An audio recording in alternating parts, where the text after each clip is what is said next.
पूर्णमदः पूर्णमिदं पूर्णात् पूर्णमुदच्यते पूर्णस्य पूर्णमादाय पूर्णमेवावशिष्यते।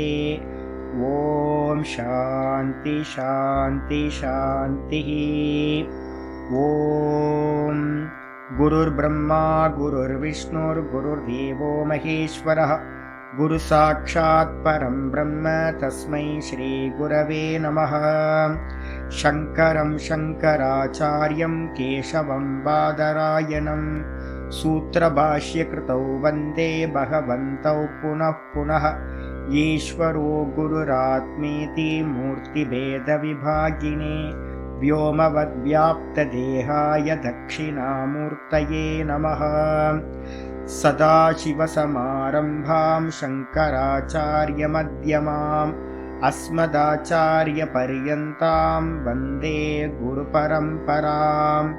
ॐ यो ब्रह्माणं विदधाति पूर्वं यो वै वेदांश्च प्रहिणोति तस्मै तं हदेवमात्मबुद्धिप्रकाशं मुमुक्षुर्वै शरणमहं प्रपद्ये। ॐ शान्ति शान्ति शान्तिः। ॐ असतो मा सद्गमय तमसो मा ज्योतिर्गमय मृत्योर्मामृतं गमय। ॐ शान्ति शान्ति शान्तिः।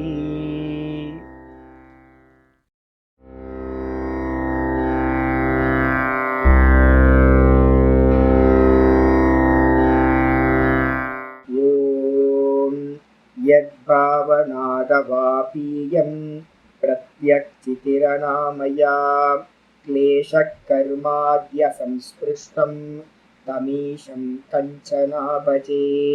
श्रीमत्पतञ्जलेस्तस्य पदद्वन्द्वमनिन्दितं वन्दे येन मनःकाय वाचां शुद्धिरकार्यसौ।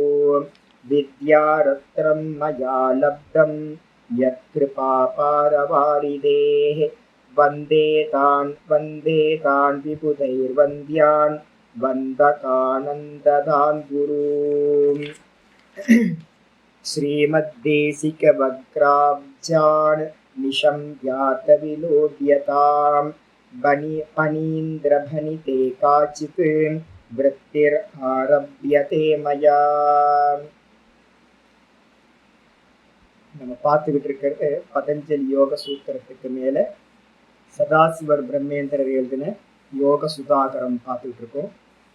இதில் நேற்று நம்ம என்ன பண்ணியிருக்கோம் அப்படின்னு கேட்டிங்கன்னா 19வது சூத்திரம் பார்த்துருக்கோம். இந்த 19வது சூத்திரம் வந்து பார்த்தீங்கன்னா ஆச்சாரியா சொல்லும்போதே சொன்னார் என்னன்னு கேட்டிங்கன்னா பவப்பிரத்யயோ விதேக பிரகிருதிலையானாம் அப்படின்னு சூத்திரம். விதேக தேவர்கள் அப்படின்னு ஒரு கேட்டகரி நம்ம பார்த்துருக்கோம்.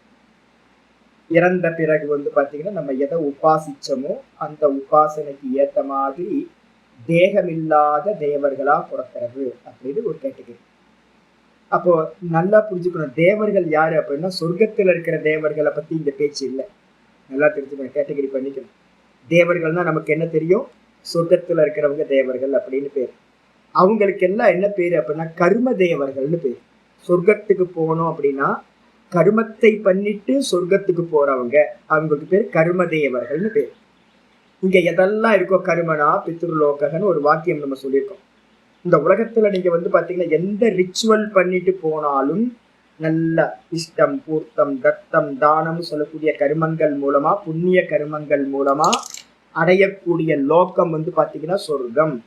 வைதிகர்கள் வந்து பாத்தீங்க அப்படின்னா நிறைய அக்னி காரியங்கள் பண்ணிட்டு சோமயாகம் இது முதலிய யாகங்கள்லாம் பண்ணிட்டு போறது எது போறாங்க அப்படின்னா சொர்க்கத்துக்கு போறாங்க.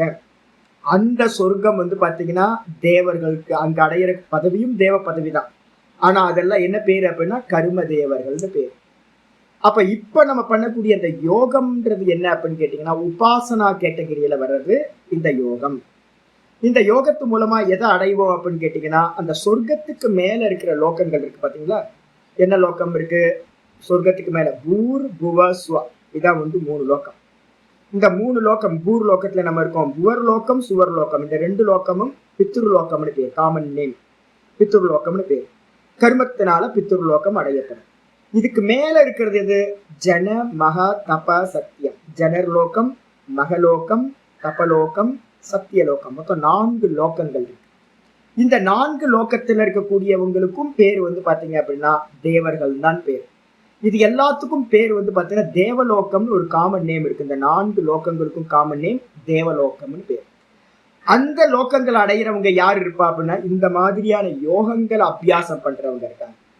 இந்த அபியாசம் பண்ணும்போது பாத்தீங்க அப்படின்னா யாரெல்லாம் பாத்தீங்கன்னா பூத்தங்கள்ல பூத்தங்கள் என்னது? பஞ்சபூத்தங்கள் இருக்கு. அதுக்கப்புறம் இந்திரியங்கள். இந்திரியங்கள் அப்படின்னும் போது இந்திரியங்கள் சூக்ஷ்ம பூத்தங்கள்னு பேர்.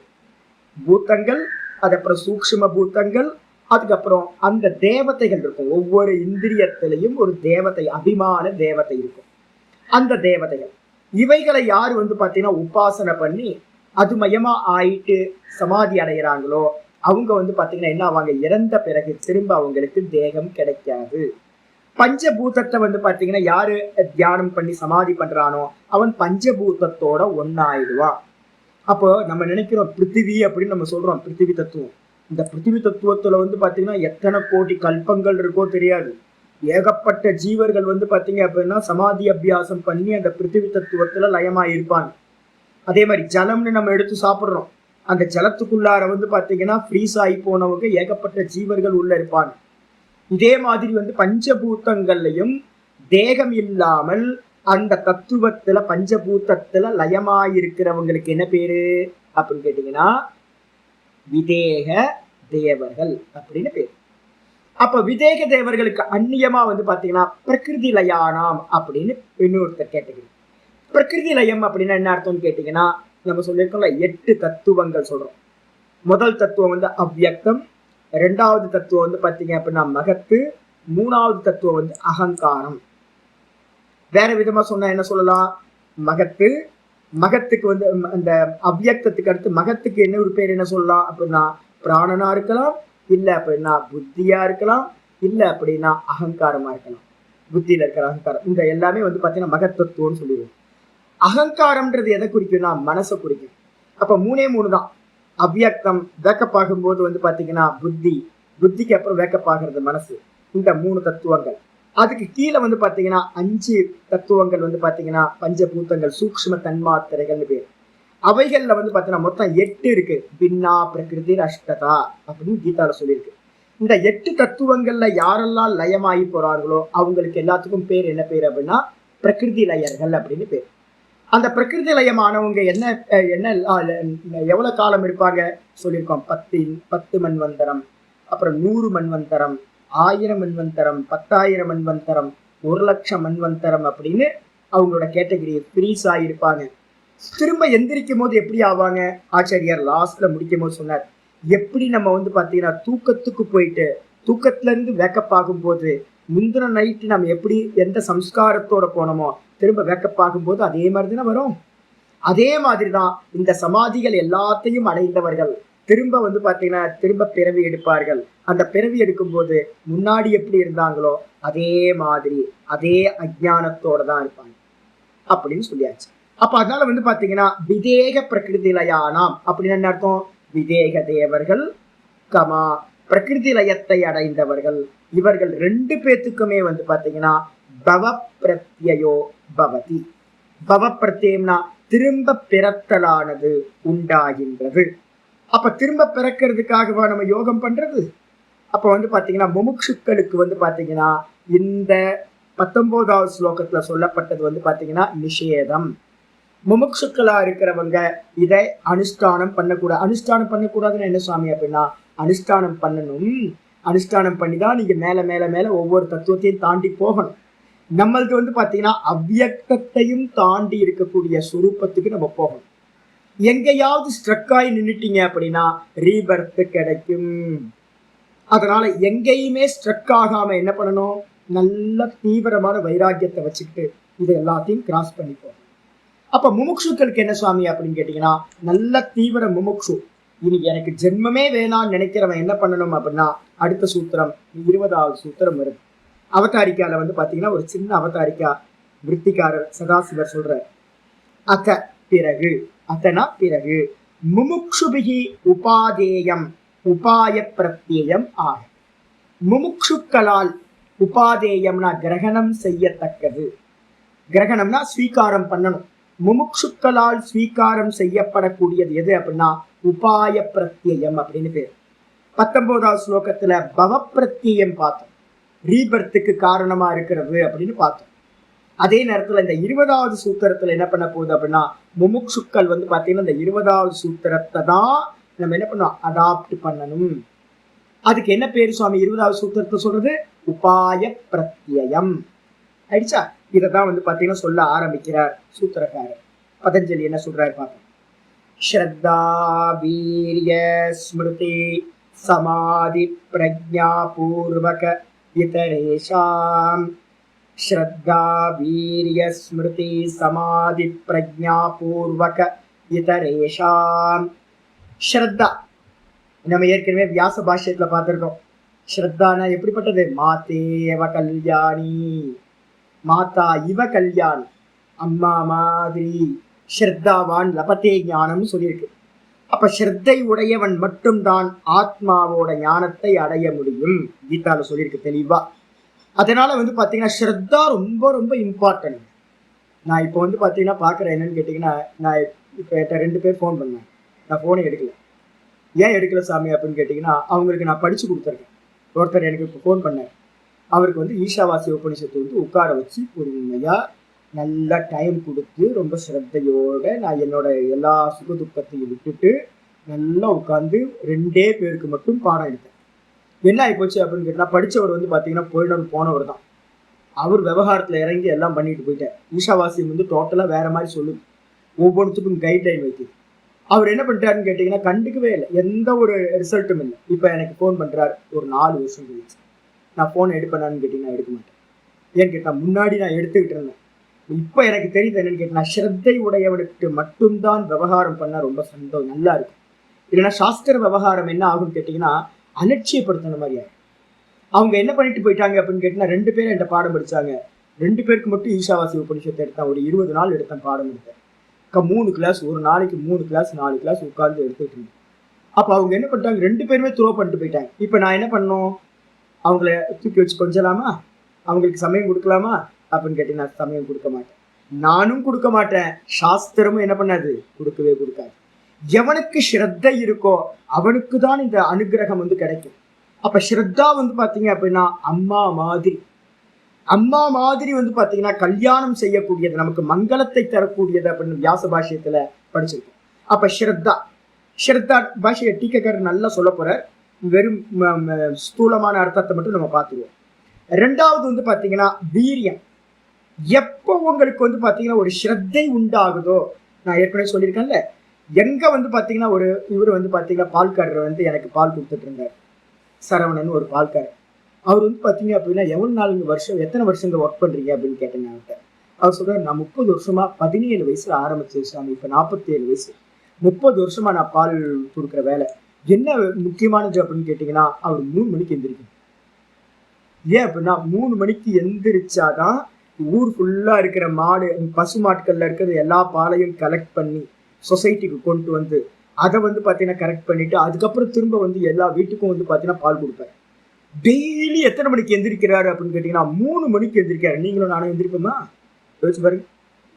ஏன் அப்படின்னு கேட்டீங்கன்னா, அவருக்கு அந்த பிஸ்னஸ் மேல வந்து பாத்தீங்கன்னா அவர் சொல்றாரு, எனக்கு ஒண்ணுமே தெரியாம அப்பா அம்மா எல்லாம் விட்டுட்டாங்க சாமி, ஒண்ணுமே இல்லாம போயிடுச்சு, ஒரு சொத்து பத்துல ஒரு மண்ணாங்கட்டியும் இல்லை சாமி, 17 வயசுல வந்து பாத்தீங்கன்னா வெறுமனே இருந்தேன். அந்த சமயத்துல வந்து பாத்தீங்கன்னா எனக்கு இந்த வேலை கிடைச்சது, இந்த வேலை தான் சாமி இப்போ வந்து பாத்தீங்கன்னா எனக்கு இந்த வேலையை வச்சுதான் பொண்ணு கொடுத்தாங்க, கல்யாணம் பண்ணேன், இதை வச்சுதான் வந்து பாத்தீங்கன்னா மெதுவா சம்பாதிச்சேன். இப்போ வந்து பாத்தீங்கன்னா ஒரு வீடு கட்டியிருக்கேன், ஒரு கடை ஒரு ஷாப் ஒன்று இருக்கு, என் ஒய்ஃபை நல்லா வச்சிருக்கேன், என் குழந்தைங்க நல்லா படிக்க வச்சேன். இப்போ இதெல்லாம் பண்ணதுனால வந்து பாத்தீங்கன்னா இந்த வேலையை வச்சுக்கிட்டு தான் சுவாமி நான் பண்ணேன் அப்படின்னு. ஒரு நாள் கூட மனுஷன் வந்து பாத்தீங்கன்னா என்ன மழை பெஞ்சாலும், என்ன வெயில் அடிச்சாலும், என்ன காற்றடிச்சாலும் அவர் வந்து பாத்தீங்கன்னா ஒரு நாள் கூட மிஸ் ஆகாம அந்த டியூட்டியை பார்த்துட்டே இருக்காரு. இன்னும் பார்த்துட்டு இருக்க, இப்போ அப்பப்போ நான் பார்ப்பேன் அவரை. அப்ப என்ன அர்த்தம் அப்படின்னு கேட்டீங்கன்னா, அவருக்குள்ளார அந்த வீரியத்தை எது கொடுத்துருக்கு? அவர் அந்த பிசினஸ் மேல இருந்த ஸ்ரத்தா.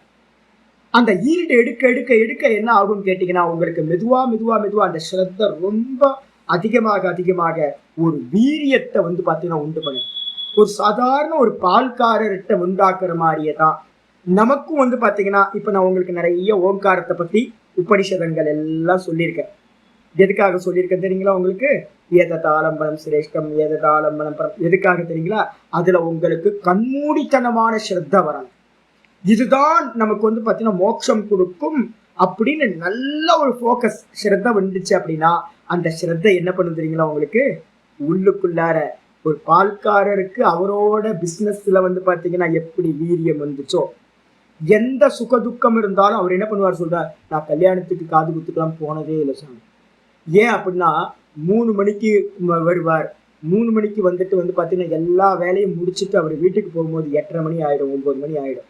8:30 9 மணிக்கு போனோன்னு வந்து பார்த்தீங்கன்னா தூக்கம் இருக்குமா, அப்போ படுத்து தூங்கிடுவார் சாமி. தூங்கிட்டு திரும்ப வந்து பார்த்தீங்க அப்படின்னா 2:30 மணிக்கு வந்து பார்த்தீங்கன்னா திரும்ப ஸ்டார்ட் பண்ணுவார். திரும்ப ஸ்டார்ட் பண்ணாருன்னா ஈவினிங் பாலெல்லாம் கொடுத்துட்டு அவர் வீடு போய் சேரும்போது வந்து பார்த்தீங்கன்னா ஆல்மோஸ்ட் 8 மணி ஆகிடும். திரும்ப வந்து பார்த்தீங்க அப்படின்னா தன்னோட வேலையை பார்த்துட்டு தூங்கி போயிடுவார். அப்போ அவங்க சொல்றாரு என்னன்னு கேட்டீங்கன்னா, நான் கல்யாணத்துக்கு நான் போனதில்லை சாமி, எந்த ஃபங்க்ஷனுக்கும் நான் போனதில்லை, எல்லாத்துக்கும் என்னோட ஒய்ஃபை தான் நான் அனுப்பி வைக்கிறேன். எல்லாத்துக்கும் ஒய்ஃப் போறாங்க. சினிமா பார்த்ததில்லை, போனா படுத்தா தூங்கணும்னு தான் சாமி தோணும், வேற எதுவும் தோணாது சாமி. அப்ப சினிமா இல்லை, எந்த ஒரு ஃபங்க்ஷன் இல்லை, எதுவுமே இல்லை. அப்ப என்ன இருக்கு? தியாகம் வருதா? அப்ப நல்லா தெரிஞ்சுங்க, ஸ்ரத்தை, ஸ்ரத்தையில இருந்து வந்து பாத்தீங்கன்னா ஒரு வீரியம். அந்த வீரியம் வர வர வர வர வர என்ன ஆகுதுன்னு கேட்டீங்கன்னா, உங்களோட ஃபோக்கஸ் எல்லாம் மற்றதுல இல்லாம அந்த பிசினஸ்ல மட்டும் ஃபோக்கஸ் ஆகும். இதே மாதிரி ஓங்காரத்தை வந்து நம்ம நல்லா தீவிரமா பண்றோம்னு வச்சுக்கோங்க. அப்ப என்ன ஆகும்? இந்த பேக்ரவுண்ட் எல்லாம் எடுத்துக்கிறோம், எங்கெங்கெல்லாம் ஸ்ருதிகள் சொல்லுது அப்படின்னு அந்த ஓங்காரத்தை பத்தின எல்லா கலெக்ஷனும் எடுத்துட்டு, ஐயோ இது பெரிய பெரிய மகான்கள்லாம் சேவனம் பண்ணியிருக்காங்க, அப்ப நம்மளும் பண்ணணும் அப்படின்னா நமக்கும் பலன் கிடைக்கும் அப்படின்னு ஸ்ரத்தையோட அபியாசம் பண்ண ஆரம்பிக்கும். பண்ண ஆரம்பிக்க ஆரம்பிக்க ஆரம்பிக்க மெதுவா மெதுவா ஈல்டு வர ஆரம்பிக்கும்.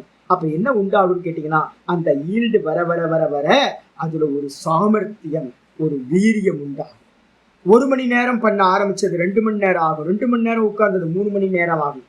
இது மெதுவா மெதுவா மெதுவா என்ன பண்ணுவீங்கன்னு கேட்டீங்கன்னா, ஒரு நல்ல உட்கார்ந்து அபியாசம் பண்றதுக்கான வீரியத்தை, உற்சாகத்தை வந்து பார்த்தீங்கன்னா அது கொடுக்கும். அப்ப ஸ்ரத்தா, ஸ்ரத்தால இருந்து வீரியம். அந்த வீரியத்துக்கு அப்புறம் வந்து பார்த்தீங்கன்னா ஸ்மிருதி. ஸ்மிருதி என்ன? நீங்க வந்து பார்த்தீங்கன்னா நிறைய விஷயங்கள் நம்ம மறந்துடுவோம். என்ன அபியாசத்துல வந்து பார்த்தீங்கன்னா எதெல்லாம் நமக்கு சம்பவிக்குதோ, ஒரு டிராவலிங் பண்றீங்கன்னு வச்சுங்க, இன்னர் டிராவலிங் பண்றீங்க. அப்ப அபியாசம் பண்ணும்போது வந்து பார்த்தீங்கன்னா நிறைய இன்சிடென்ட் நடக்கும், நிறைய கிளிம்ஸ் வரும். இது எல்லாத்தையும் மெமரியில வச்சுக்கிட்டு வந்து பார்த்தீங்கன்னா நம்ம முன்னாடி நடந்தது மெமரியில இருந்தாதான் நம்ம முன்னாடி போக முடியும். அப்ப அதனால வந்து பார்த்தீங்கன்னா நமக்கு பாஸ்ட்ல என்னெல்லாம் நடந்துச்சோ, குருநாதர் யோக சாஸ்திரத்துல என்ன சொன்னாரோ, பதஞ்சலி என்ன சொன்னாரோ, யோக சுதாகரத்துல வந்து சதாசிவர் என்ன சொன்னாரோ, வியாச பாஷ்யத்துல என்ன சொல்லிச்சோ, நான் உங்களுக்கு என்னெல்லாம் சொல்றேனோ இது எல்லாம் மெமரியில ஃபோக்கஸ் ஆச்சுன்னு வச்சுங்களேன். நான் ஏற்கனவே சொல்லியிருக்கேன், ஒரு கிராசரி ஷாப்ல வந்து பார்த்தீங்க அப்படின்னா ஒரு நாடார் கடை வச்சிருக்காரு, திருவண்ணாமலை தான், இங்கே தான். வயசு வந்து பார்த்தீங்க அப்படின்னா குறைஞ்சபட்சம் ஒரு 60 வயசு இருக்கும், 55-60 இருக்கும். அக்கா கடை. அவர்கிட்ட வந்து போய் கேட்பேன் நான், எத்தனை ஐட்டம்ஸ் இருக்கும் உங்க கடையில அப்படின்னு. அவர் கடையில வந்து பார்த்தீங்கன்னா குறைஞ்சபட்சம் ஒரு 5000 ஐட்டம் வச்சிருப்பார். கிராசரி ஷாப்புன்னு 5000 ஐட்டம் வச்சிருப்பார். ஆனா அவருக்கு வந்து பார்த்தீங்கன்னா அவ்வளோ பர்ஃபெக்டான ஞானம், எவ்வளோ தன்ட்ட சரக்கு எவ்வளோ இருக்குன்னு தெரியும். நேற்று வந்தது எவ்வளோ ரேட்டு, போன மாசம் வந்தது என்ன ரேட்டு, இந்த மாசம் என்ன ரேட்டு, அடுத்த வாரத்துல என்ன ரேட்டுக்கு வரும், அது இது எல்லாம் டீட்டெயிலா தெரியும் அவருக்கு. நீங்க எதாவது வாங்குறீங்க, 100 கிராம்ஸ் வாங்குனீங்கன்னா டக்குன்னு சொல்லுவார் ரேட்டு. 1 கிலோ வாங்குனீங்கன்னா சொல்லுவார், 2 கிலோ வாங்கினா சொல்லுவார். மனசுலயே கணக்கு போட்டு சொல்லுவார். போன வாரம் நீங்க வந்து பணம் கொடுக்கல சாமின்னுவார், இந்த வாரத்துல பணம் கொடுத்தீங்க, போன வாரத்துல வந்து பாத்தீங்கன்னா ஒரு 10 ரூபாய் மிச்சம் இருக்கு, 12 ரூபாய் மிச்சம் இருக்குன்னு சொல்லுவார். இது மாதிரி 100கணக்கான பேர் வரும்போதும் அவர் என்ன பண்ணுவார் அப்படின்னா ஞாபகமா சொல்லுவார், நீங்க 12 ரூபாய் தரணும், நம்ம 5 ரூபாய் தரணும், 8 ரூபாய் தரணும், 10 ரூபாய் தரணும். எப்படிப்பா இவ்வளவு மெமரி இருக்கு? ஆச்சரியமா இருக்கு. மெமரிக்கு காரணம் என்னன்னு கேட்டீங்கன்னா ஸ்ரத்தா, ஸ்ரத்தையில இருந்து வீரியம், அந்த வீரியத்திலிருந்து என்ன உண்டாக்குதுன்னா ஃபோக்கஸ்டு மைண்ட். அந்த ஃபோக்கஸ்டா இருக்கிற மைண்ட் வந்ததுக்கு பிறகு ஸ்மிருதி வந்து பாத்தீங்கன்னா அந்த இடத்துல உண்டாகிறது. எதுவும் மறக்காம அந்த ஸ்ரத்த வந்து பார்த்தீங்கன்னா ஒரு ஸ்மிருதியை கொடுத்துரும், எல்லாம் ஞாபகத்துல இருக்கும். இப்போ வந்து நான் சொல்லுவேன், எனக்கு வந்து சாஸ்திரத்துல வந்து பார்த்தீங்கன்னா நிறைய கொட்டேஷன் கொடுக்குறேன். ஏன் கொட்டேஷன் கொடுக்குறேன் சுவாமி அப்படின்னா, இதுல எனக்கு ஸ்ரத்தை, ஸ்ரத்தையினால ஒரு வீரியம் உண்டாச்சு. அந்த வீரியத்தினால நான் என்ன பண்ணேன், தொடர்ந்து இந்த சாஸ்திரத்திலேயே இருக்கேன். இந்த சாஸ்திரத்திலேயே இருக்கும்போது ஒரு சப்தத்தை நீங்க சொன்னீங்க அப்படின்னா இது எங்கெங்கெல்லாம் இருக்கு அப்படின்னு எனக்கு வந்து பார்த்தீங்கன்னா ஒரு விஷயம்ல வந்து பார்த்தீங்கன்னா அங்கங்க நினைவுக்கு வரும். எங்கெல்லாம் சாஸ்திரத்துல ஸ்ரத்தையை பத்தி சொல்லிருக்கு. விவேக சூடாமணி என்ன சொல்லுது, எனக்கு பிடிச்சமான கிரந்தங்கள் நிறைய இருக்கு. அப்போ விவேக சூடாமணி என்ன சொல்லுது, வியாசபாஷ்யம் என்ன சொல்லுது, கீதால வந்து கீதாச்சாரியர் 4வது சாப்டர்ல என்ன சொல்றார், 17வது சாப்டர் முதல் கொண்டு ஸ்லோகங்கள் எத்தனாவது ஸ்லோகம், இது எல்லாம் வந்து பாத்தீங்கன்னா உண்டாகும். எப்படி உண்டாகும் அப்படின்னா கண்டினியூஸா அந்த வீரியத்தினால நான் தொடர்ந்து இந்த சாஸ்திரத்திலேயே இருக்கிறேன். இந்த சாஸ்திரத்துல இருக்க இருக்க இருக்க இருக்க என்ன உண்டாகும், ஸ்மிருதி. அப்ப எவ்வளவு இன்டர்லிங்க் பாரு. ஸ்ரத்தா, ஸ்ரத்தையிலிருந்து வீரியம், வீரியத்திலிருந்து ஸ்மிருதி. இப்ப நம்ம சாஸ்திரம் படிக்கிறோம். சாமி சமாதி, நேற்று ஒருத்தர் வந்து போன் பண்ணும்போது சொன்னார், சாமி நீங்க எங்கேயோ பேசிக்கிட்டு இருக்கீங்களே சாமி. ஆமா, எங்கேயோ பேசிக்கிட்டு இருக்கேன். நம்ம யாத்திரைக்கு வந்து பாத்தீங்கன்னா கேதார்நாத் போறோம்னு வச்சுங்களேன்.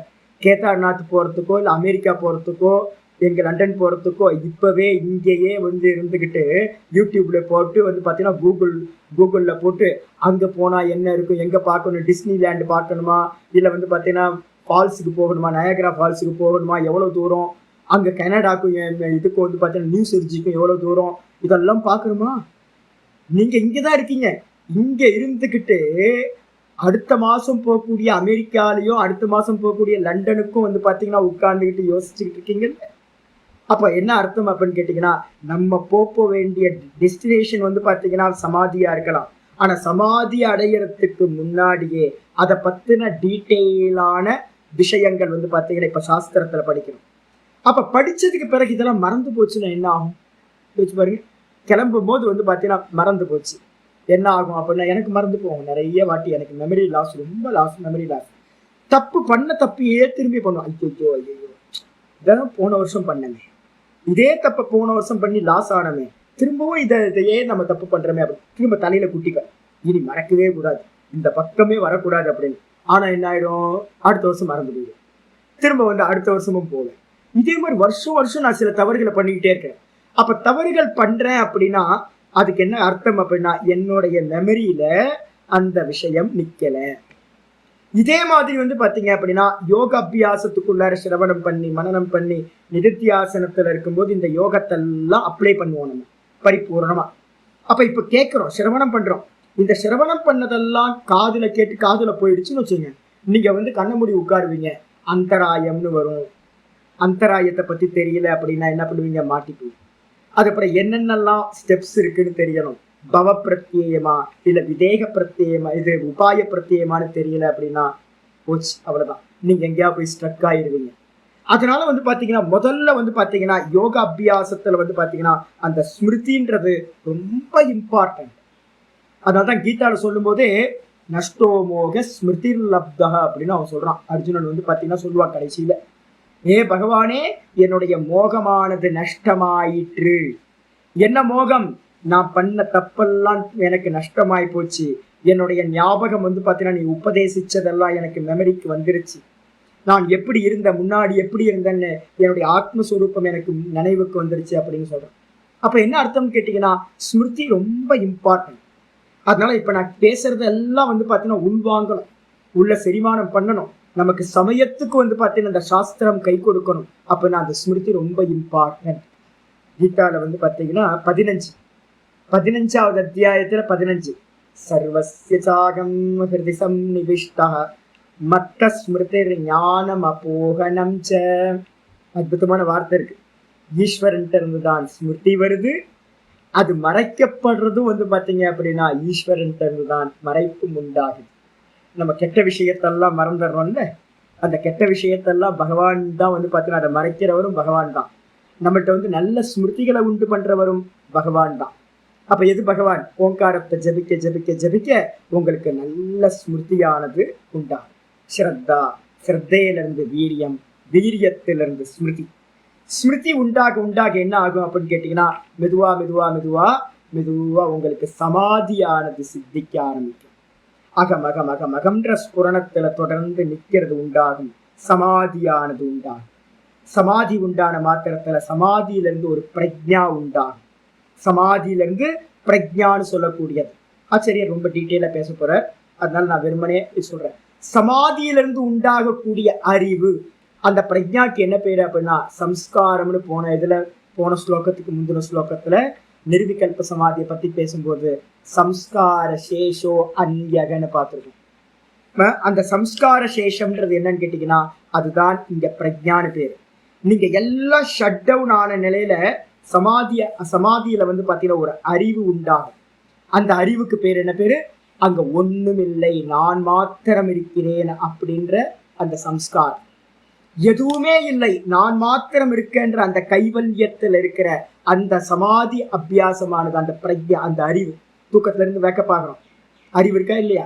அறிவு இருக்குல்ல. என்ன என்ன அறிவு இருக்கு? ஒன்றும் தெரியவில்லை, நான் சுகமா தூங்கினேன், அது அறிவு தானே, நாலேஜ் தானே. அதே மாதிரி வந்து பாத்தீங்கன்னா சமாதி அடைஞ்சவன், நிர்விகல்ப சமாதி அடைஞ்சவன் திரும்ப வெளியில வருவான். அப்படி வெளியில வரும்போது அந்த சமாதியை பத்தின அறிவு அவன்கிட்ட பூரணமா இருக்கும். அதுக்கு என்ன பேரு அப்படின்னா பிரஜான்னு பேரு. என்ன இருந்துச்சு அந்த இடத்துல? தூக்கத்துல என்ன இருந்துச்சு? நான் சுகமா தூங்கினேன், அதான் பிரஜா. ஆனா கூட என்ன இருந்துச்சு? ஒன்றும் அறியவில்லை. அப்ப பிரஜையோட சேர்ந்து நமக்கு என்ன இருந்துச்சு அப்படின்னா தூக்கத்துல ஒன்றும் அறியவில்லைன்ற அவித்யா இருந்துச்சு. ஆனா சமாதி அபியாசத்துல என்ன இருக்குன்னு கேட்டீங்கன்னா நான் சுகமா இருக்க, நான் சுகமா இருக்கன்ற அறிவு மட்டும் தான் இருக்கும். அஸ்தி இத்தேவ உபலப்தவ்யா, இதுல கட்டோபனிஷத்துல மந்திரம் சொல்லுது, இருக்கன்றது மட்டும்தான் அறிவு. அனுபூத்தின்றது எது அப்படின்னு கேட்டீங்கன்னா இருக்க, இவ்வளவுதான் அனுபூத்தி, வந்து வேற எதுவுமே இல்லை. அப்ப நம்ம இப்ப எப்படி இருக்கோம்? இப்ப வந்து பாத்தீங்கன்னா கூட இணைச்சு வச்சு எல்லாத்தோடையும் சேர்ந்து இருக்கோம். நம்ம தூக்கத்துல கூட வந்து பாத்தீங்கன்னா ஒன்றுமே அறியவில்லைன்றதோட சேர்ந்து இருக்கும், அவித்யாவோட சேர்ந்து இருக்கும். ஆனா சமாதியில வந்து நிர்விகல்ப சமாதியில என்ன உண்டாகும் அப்படின்னா நிர்விகல்ப சமாதியில அஸ்தி, அவ்வளவுதான், இருக்க, அஸ்மி, இருக்க, அவ்வளவுதான். அப்ப அந்த இருக்கன்றதுக்கு பேர் என்ன பேருனா பிரஜான்னு பேரு, அறிவு.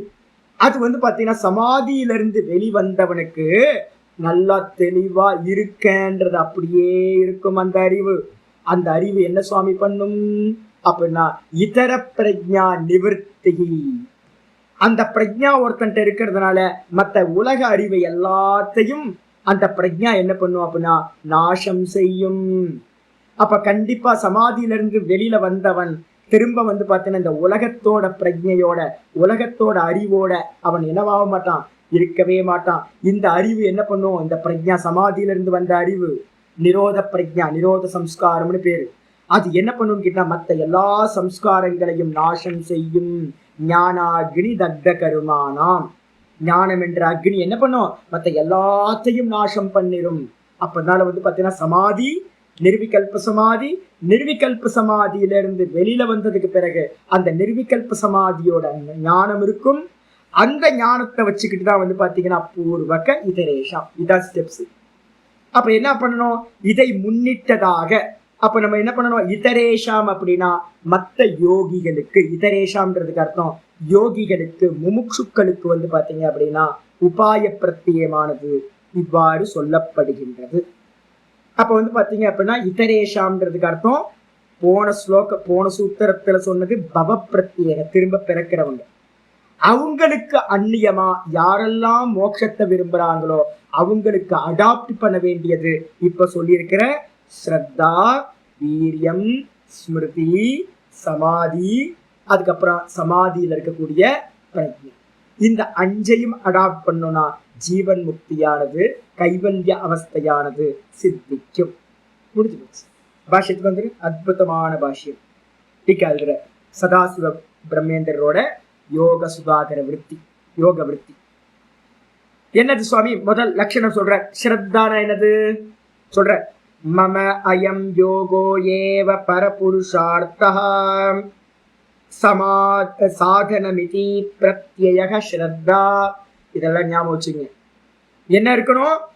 மம அயம் யோக ஏவ, எனக்கு இந்த யோக அனுஷ்டானம் தான். என்ற யோக அனுஷ்டானம் 2 இப்ப பண்றோம். அபியாச வைராகியாபியாம் தன்னிரோதக. அபியாசம் என்ன? அபியாசம் யோக அபியாசம் பண்றோம். என்ன பண்ண போறோம்? ஒண்ணு சாஸ்திர சிரவணம் பண்ணிக்கிட்டே இருக்கணும். இதுக்கு பேர் அபியாசம்னு பேரு. இந்த சாஸ்திர அபியாசம் எதுக்கு ஹெல்ப் பண்ண போகுது? வாசனாட்சயத்துக்கு.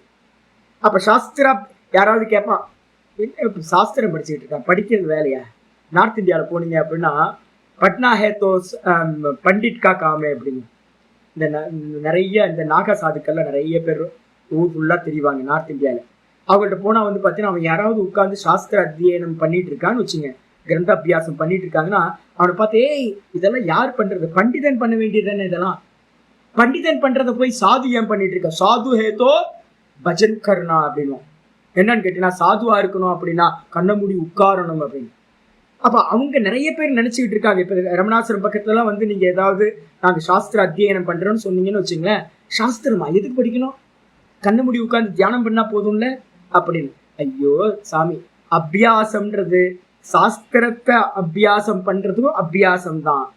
கூட பாத்தீங்கன்னா இந்த அனுஷ்டானத்தை அபியாசம் பண்றதுக்கு பேரும் அபியாசம் தான்.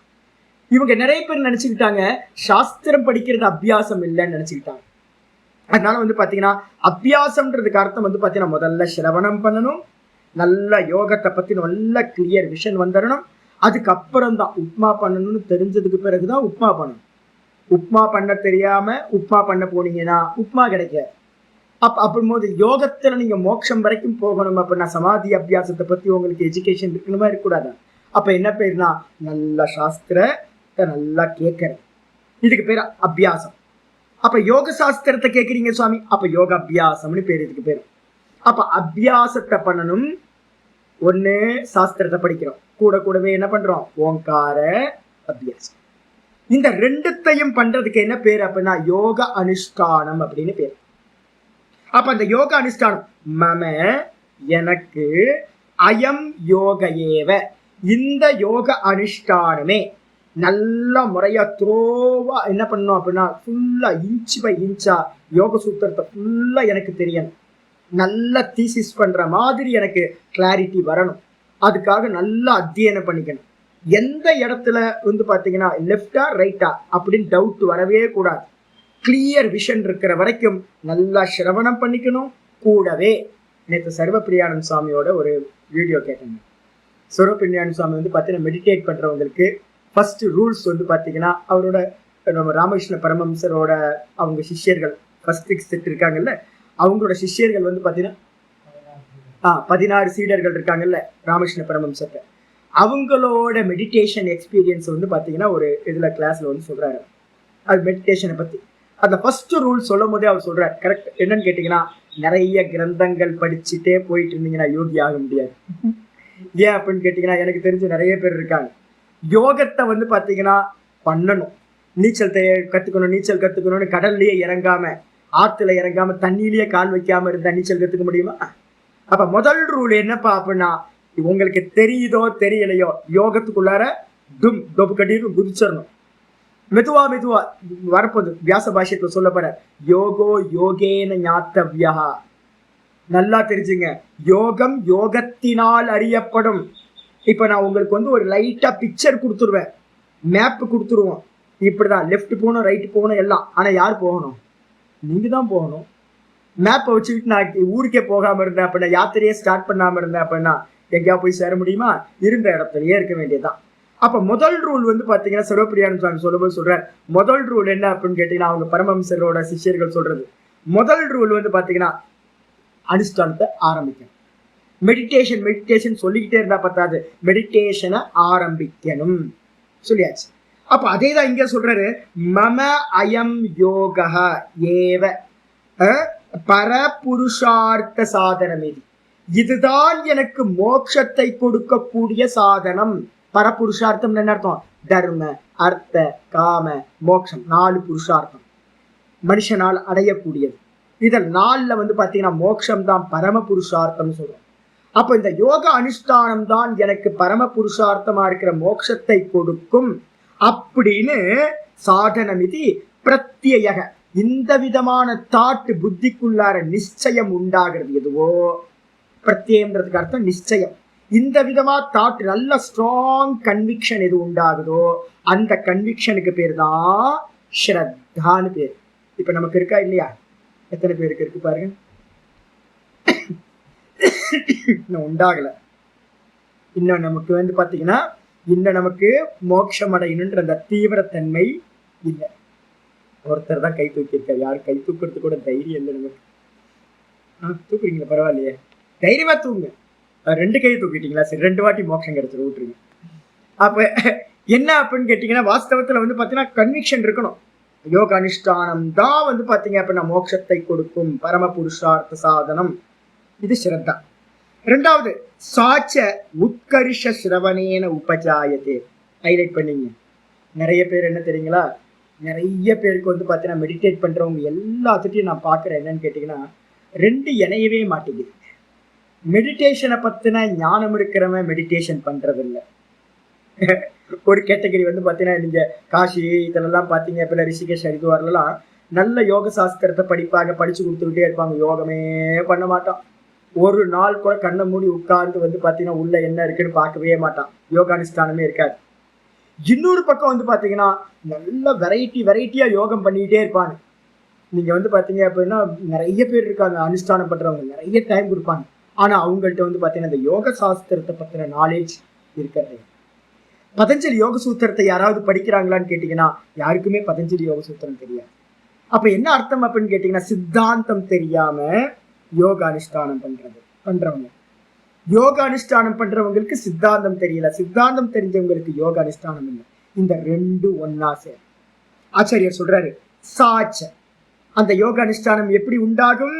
அந்த ஸ்ரத்தா எப்ப சுவாமி உண்டாகும் இதுல? அப்ப நான் சொல்றாரு, உத்கர்ஷ சிரவணேன உபஜாயதே. உத்கர்ஷ சிரவணம்னா என்ன அர்த்தம்? நல்லா யோக சாஸ்திரத்தை பாத்தீங்க அப்படின்னா சிரவணம் பண்ணணும். நல்ல ஒரு குருநாதர்கிட்ட இருந்துகிட்டு நல்லா டீட்டெயிலா இதை பத்தி நல்லா சிரவணம் பண்ணணும். நல்லா சிரவணம்னா என்ன அர்த்தம்? ஒர்க் அவுட் பண்ணி அனுஷ்டானமும் தெரிஞ்சவரா இருக்கணும், அதே நேரத்துல கூட சித்தாந்தமும் தெரிஞ்சவரா இருக்கணும். இந்த 2ம் தெரிஞ்சவர்கிட்ட இருந்து இந்த யோகத்தை பாத்தீங்கன்னா நல்ல முறையில சிரவணம் பண்றது மூலமா உங்களுக்கு இந்த யோக சாஸ்திரத்துல என்ன உண்டாகும்? ஸ்ரத்தையானது உபஜாயதே, ஸ்ரத்தையானது உண்டாகும். சரி, அது எப்படி உண்டாகும்? உத்கர்ஷா ஸ்மரியதே. உத்கர்ஷம்னா மேலோங்கிய தன்மை. இந்த யோகம் தான் பெஸ்ட் ஜி அப்படின்னு யாராவது சொல்றவரா இருக்கணும். இப்ப நான் உங்களுக்கு இதே சொல்லி இருக்கு. ஒரு சுவாமி பாத்தீங்கன்னா ஒரு கோர்ஸ் எடுத்தேன். அந்த கோர்ஸ்ல பாத்தீங்க அப்படின்னா அதயோக பிரதீபிகா, அதுக்கப்புறம் யோக தரிசனம், இதெல்லாம் நான் அவரு அந்த இதுல சிலபஸ்ல போட்டிருந்தாரு பாருங்க. நான் எடுத்தோன்னு சொன்னேன், ஐயா இவருக்கு யோகத்திலேயே பாத்தீங்க அப்படின்னா அவருக்கு ஸ்ரத்தையே இல்லை. நான் கேட்டேன், எதுக்காக அவர் யோக சாஸ்திரம் எடுக்கிறாரு? அவர் பாத்தீங்க அப்படின்னா ஹடயோக பிரதீபிகா படிக்கவே இல்லை. அப்ப படிக்காத கிரந்தத்தை எடுக்கிறாரு. யோக சாஸ்திரம் அவங்களோட சிலபஸ்லயே இல்லை, அவர் முறையா படிக்கல. அப்ப அவர் படிக்கவே இல்லை, படிக்காத கிரந்தத்தை ஏன் எடுக்கிறாரு அப்படின்னு நான் கேள்வி கேட்டேன். கேட்டோன்னே பண்ணாம இருக்கிறதுக்காக படிச்சு கொடுக்குறாரு சுவாமி. என்னங்க இது? அநியாயமா இருக்கு, மகா அநியாயம். இல்லை, யோகம் பண்ணக்கூடாதுன்றதுக்காக யோகத்தை எடுத்தா என்ன ஆகும் யோசிப்பாரு. அந்த ஆள்கிட்ட பாடம் படிச்சா யாருக்காவது ஸ்ரத்த வருமா? அப்ப யோக சாஸ்திரம் எதுக்காக நம்ம எடுக்கிறோம்? இப்ப நான் உங்களுக்கு யோக சாஸ்திரம் எடுக்கிறேன் அப்படின்னா நீங்க எல்லாரும் நல்லா படிக்கணும். 6வது சாப்டரும் 8வது சாப்டரும் 18வது சாப்டர்லயும் பகவத்கீதையில யோகம் சொல்லப்படுது, மோட்சத்துக்கு சாதனமா சொல்லப்படுது. ஜீவன் முக்தி விவேகம்னு ஒரு கிரந்தம் எடுக்க போறேன். அதுக்கப்புறம் ஸ்வேதாஸ்வதர உபனிஷத்துன்னு ஒரு உபனிஷத்தை எடுக்க போறேன்.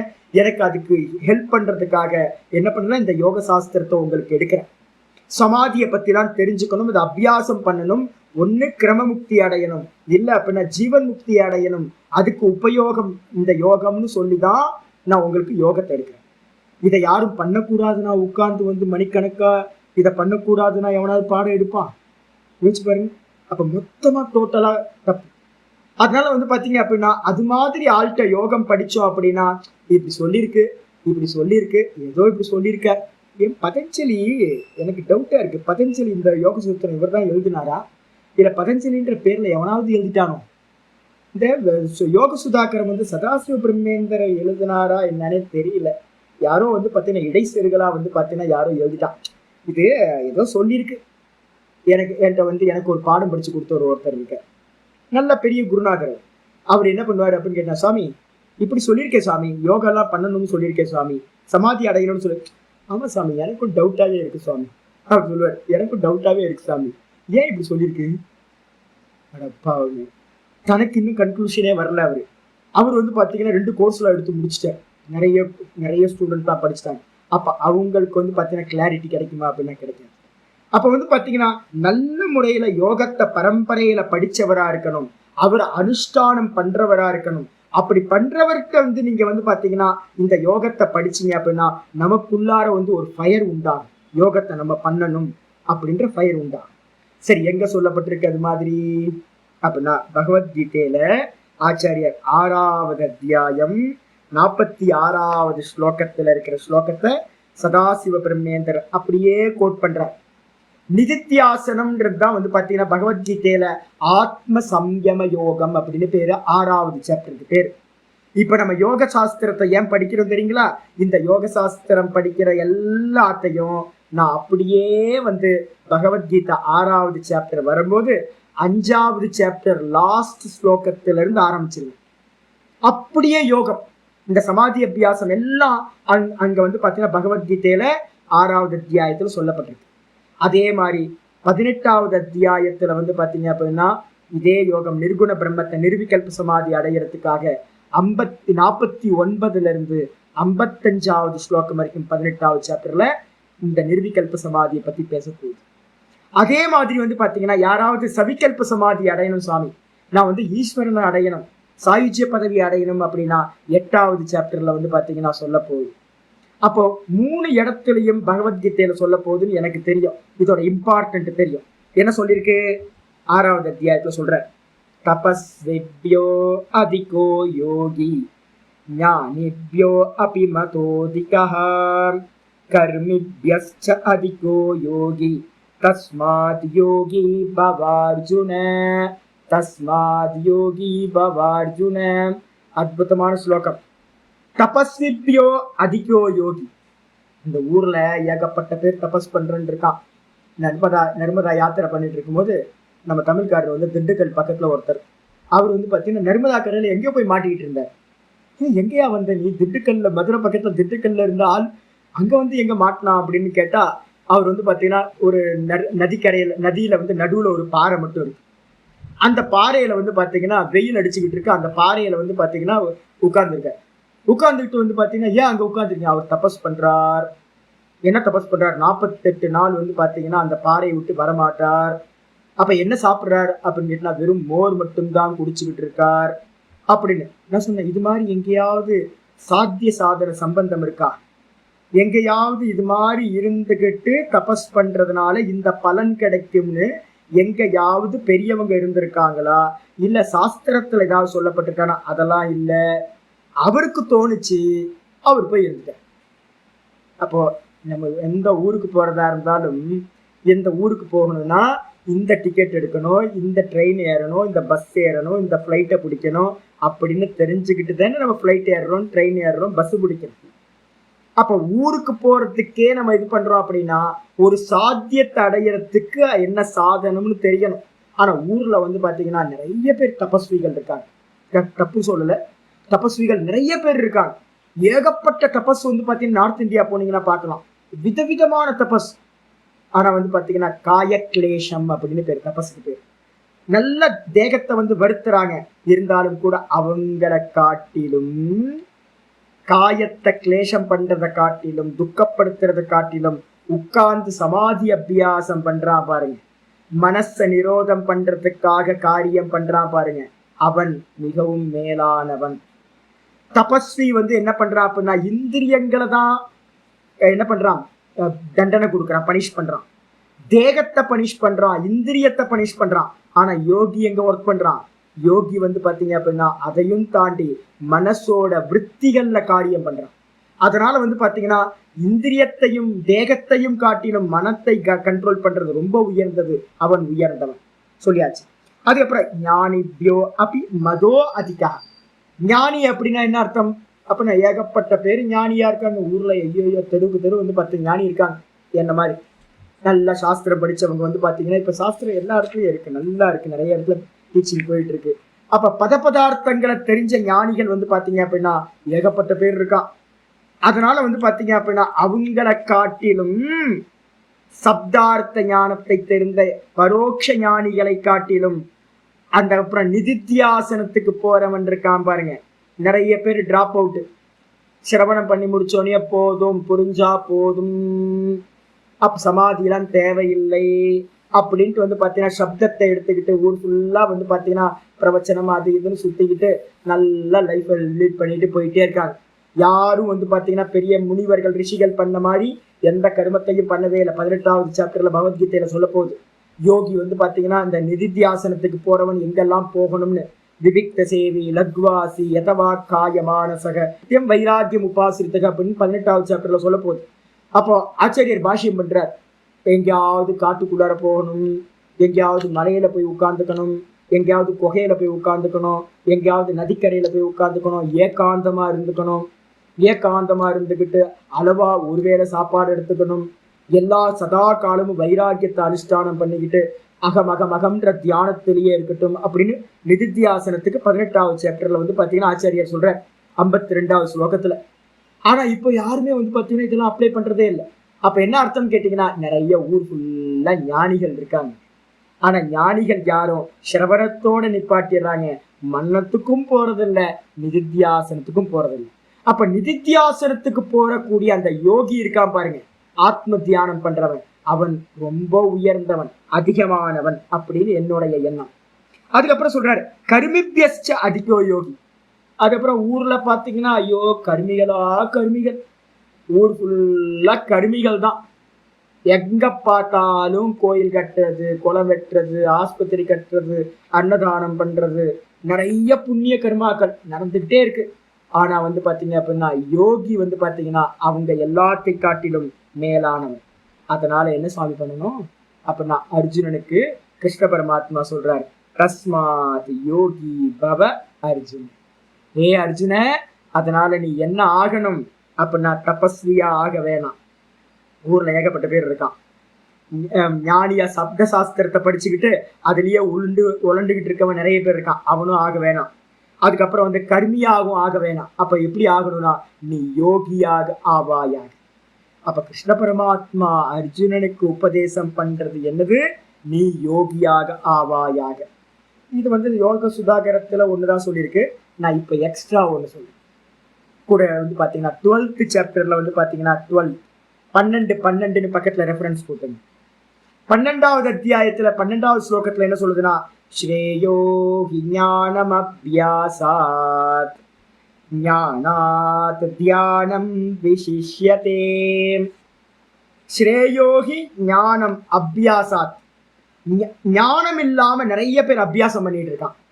சாஸ்திர ஞானமே இல்லாம என்ன பண்றது அப்படின்னா டைரக்டா உள்ள வராங்க, ஃப்ரெஷ் கேண்டிடேட்டா உள்ள வராங்க. வந்த மாத்திரத்துல நேற்று ஒரு பையனை பார்த்தேன், ஆந்திரால இருந்து ஒரு பையன் வந்திருக்கான், ரொம்ப யங்கு, நல்ல பையன். பார்க்கும்போதே எனக்கு சந்தோஷமா இருந்துச்சு. நீ என்ன வேணா பண்ணுப்பா, நான் உனக்கு எல்லாம் ஹெல்ப் பண்றேன். நான் சரி என்ன பண்ற அப்படின்னும் போது நான் ரமணாசிரமத்துல போய் உட்கார்றேன். சரி என்ன பேஸ் என்ன இருக்குன்னு பாத்தீங்கன்னா பேஸ் எந்த எஜுகேஷனும் இல்லை. அப்ப எந்த எஜுகேஷனும் இல்லாம கண்ண மூடிய ஒரு அபியாசம் பண்றாங்கன்னு வச்சுங்களேன், அது என்ன ஆகும், எங்கேயா போய் ஸ்ட்ரக் ஆகி நின்றுப்பாங்க, ஏதோ ஒருத்த மாட்டிப்பாங்க. அதனால வந்து பாத்தீங்க அப்படின்னா ஞானமில்லாத அபியாசத்தை காட்டிலும் முறையா ஒரு குருநாதர்கிட்ட இருந்த ஞானத்தை சேகரம் பண்றது உயர்ந்தது. அப்ப அபியாசம், ஞானமில்லாத அபியாசத்தை காட்டிலும் ஞானம் உயர்ந்தது. ஞானம் சாஸ்திர சிரவணம் மனனம் பண்ணிட்டே இருக்கிறோம். நிறைய பேர் வந்து ப்ரொஃபஷனல் லிசனர்ஸா நிறைய கேட்டுட்டே இருக்கிறாங்க. ஞானம் வருது, பதார்த்தங்கள்லாம் படிக்க வந்துடும். ஆனா அந்த ஞானத்தை காட்டிலும் ஞானாத் தியானம் விசிஷ்யதே. படிச்சுக்கிட்டே இருந்தா புத்தக புழுவாயிடுவோம். அதனால படிச்சதுக்கு பிறகு அப்ளை பண்ணணுமா, சிரவணம் பண்ணதுக்கு பிறகு மனனம் பண்ணதுக்கு பிறகு என்ன போகணும், நிதித்தியாசனம் சொல்லக்கூடிய ஆத்ம தியானத்துல உட்காரணும். அப்ப வந்து பாத்தீங்கன்னா சிரவண ஞானத்தை காட்டிலும் சிரவணம் பண்ணிட்டு மனனம் பெருசு. மனனத்தை காட்டிலும் நிதித்தியாசனம் சொல்ற ஆத்ம தியானம் மிகவும் உயர்ந்தது. ஆயிடுச்சா? அதுக்கப்புறம் மூணாவது சொல்றாரு, தியானாத் கர்ம பல தியாக. ரொம்ப இம்பார்ட்டன்ட். தியானம் பண்ணும்போது உங்களுக்கு என்ன வரும்? நீங்க சமாதி அடையணும் அப்படின்னா முதல்ல வசீகார வைராகியம், அபர வைராகியத்தை அப்ளை பண்ணணும். எதுவும் வேணாம், எதுவும் வேணாம், எதுவும் வேணாம், எதுவும் வேணாம்னு சொல்ல சொல்ல சொல்ல மெதுவா மெதுவா சவிகல்ப சமாதியில சவிதர்க்கம், நிர்விதர்க்கம், சவிச்சாரணம் மேல ஏறிக்கிட்டே போவீங்க. வேணா வேணா வேணா வேணா வேணா வேணான்னு சொல்லிட்டு கடைசியில ஈசனோடாயினும் ஆசையருமின் அப்படின்னு அந்த பிரகிருதி லயத்திலையும் மாட்டாம விவேக கியாத்தியில இருக்கக்கூடிய அந்த சுகத்தையும் தியாகம் பண்ணினீங்க அப்படின்னா என்ன பண்ணுவீங்க? குணாதீதனா ஆகிடலாம். அப்ப கடைசியில இருக்கக்கூடிய ரசாஸ்வாதம்னு ஒரு சுகம் இருக்கு. ரசாஸ்வாதம்ன்ற சுகத்துல விழுந்துட்டோம் அப்படின்னா பிளாக் ஹோல்ல விழுந்த மாதிரி அப்புறம் 1,00,000 மண்வந்தரம் கழிச்சுன்னா வேக்கப் ஆக வேண்டியது. அப்ப அங்கேயும் உங்களுக்கு அந்த கர்மத்தோட பலனை தியாகம் பண்ணீங்கன்னா, வைராகியத்தோட இருந்தீங்கன்னா நீங்க எதை அட்டைன் பண்ணலாம்? மோட்சத்தை அடையலாம். அப்ப ஸ்டெப்ஸ் பாருங்க. அபியாசம், அறிவில்லாத அபியாசத்தை காட்டில ஜபமோ ஏதோ பண்ணிட்டு இருக்காங்க, யாரோ மூச்சு பிராணாயாமம் பண்றாங்க, ஆசனம் பண்றாங்க, ஏதோ பண்றாங்க அறிவில்லாம. அதை காட்டிலும் சாஸ்திர ஞானத்தோட பண்றது ரொம்ப உயர்ந்தது. அப்ப அபியாசத்தை காட்டிலும் ஞானம் உயர்ந்தது, ஞானத்தோட நிக்காம ஞானத்தை காட்டிலும் தியானம் உயர்ந்தது, தியானத்தை காட்டிலும் பாத்தீங்கன்னா தியானத்தோட நல்ல வைராகியத்தை அப்ளை பண்ணிட்டே போனீங்கன்னா உங்களுக்கு கர்மப்பல தியாகத்தை எல்லாத்தையும் தியாகம். கர்மப்பலம் என்னது? கர்மம் இது. தியானம் பண்றதுதான் கர்மம். தியானம் பண்ண பண்ண நிறைய கிளிம்ஸ் வரும், நிறைய சித்திகள் வரும். இது எதுவுமே எனக்கு வேணா வேணா வேணான்னு தியாகம் பண்ணிக்கிட்டே இருந்தீங்கன்னா நீங்க என்ன பண்ணலாம்? கடைசியில சொரூபத்தை அடையலாம் அப்படின்னு சொல்லப்பட்டிருக்கு. அதனால பாத்தீங்கன்னா 2 சொல்லியிருக்கோம். இப்ப 2த்தையும் படிச்ச காரணத்தினால உங்களுக்கு என்ன உண்டாகும் அப்படின்னு கேட்டீங்கன்னா, உத்கர்ஷமான சிரவணத்தினால. இப்ப நான் பகவத்கீதையில 2 தான் சொல்லியிருக்கேன். உபனிஷதங்கள்ல இந்த தியானத்தை பத்தி ரொம்ப எலாபரேட்டா இருக்கு. நம்ம பாத்தீங்கன்னா பார்க்க போறோம். ஸ்வேதாஸ்வதர உபனிஷத்து படிக்கும் போது உங்களுக்கு இப்ப நான் படிக்கிற யோகம் எல்லாம் பூர்த்தியாகும். ஜீவன் முக்தி விவேகம்னு ஒன்று சொல்லி கொடுக்க போறேன். அதை படிக்கும் போது உங்களுக்கு ஃபுல் கம்ப்ளீட் பேக்கேஜ் உங்களுக்கு கிடைச்சிடும். அப்ப என்ன ஆகும்னு கேட்டீங்கன்னா, நான் இப்ப சொல்லி கொடுக்குறேன், உங்களுக்கு மெதுவா மெதுவா நீங்க யோகி ஆயிடுவீங்க. உங்களுக்கு இதுல ஸ்ரத்தை வந்துடும். அப்ப நல்ல சிரவணத்தினால ஸ்ரத்தையானது உண்டாகும் சொல்லியாச்சு. ஆச்சாரியர் டீகாக்கார் சொல்ற, தஸ்யாம் ச ஸ்ரத்தாயாம் அவசிதாயாம். நல்ல ஸ்ரத்தை உண்டான இடத்துல, ஸ்ரத்தை நல்லா நிலை பெற்ற நிலையில வீரியம். வீரியம்னா என்ன அர்த்தம்? உற்சாகோபவதி. எந்தோசியசம் நம்ம சொல்றோம்ல, ஒரு காரியத்தை பண்றதுக்கு என்ன இருக்கணும்? எந்தோ இருக்கணும்.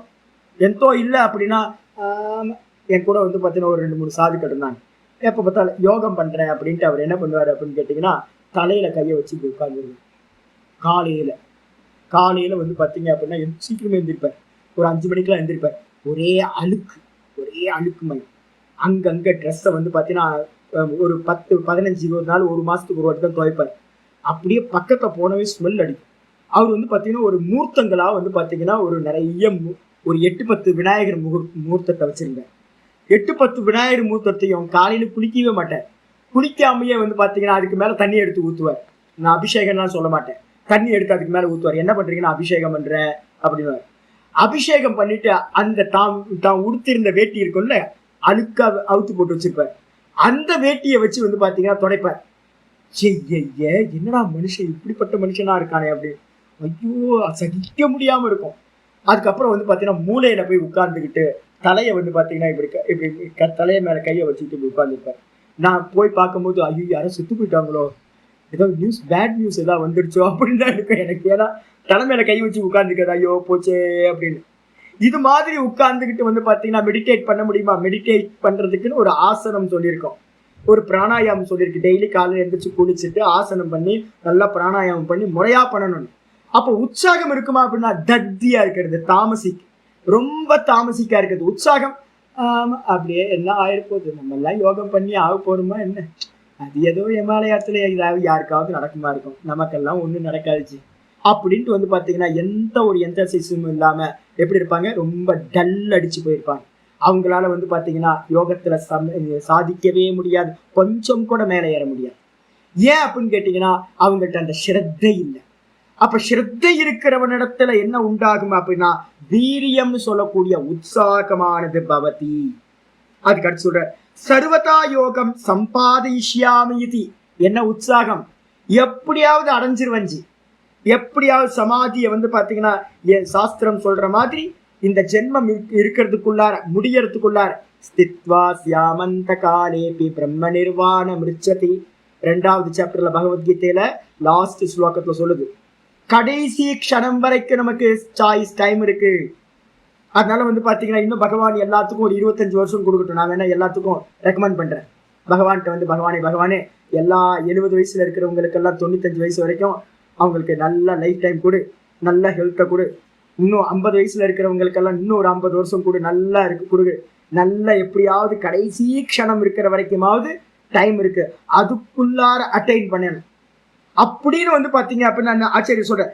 சர்வத்தா எல்லா பிரகாரமாகும் எப்படியாவது எந்த மெத்தடையாவது யூஸ் பண்ணி யோகம் சம்பாதிஷ்யாமி, நான் எப்படியாவது நிர்விகல்ப சமாதியை அடைவேன் அப்படின்னு பாத்தீங்கன்னா உள்ளுக்குள்ளார ஒரு ஃபயர் உண்டாகும்.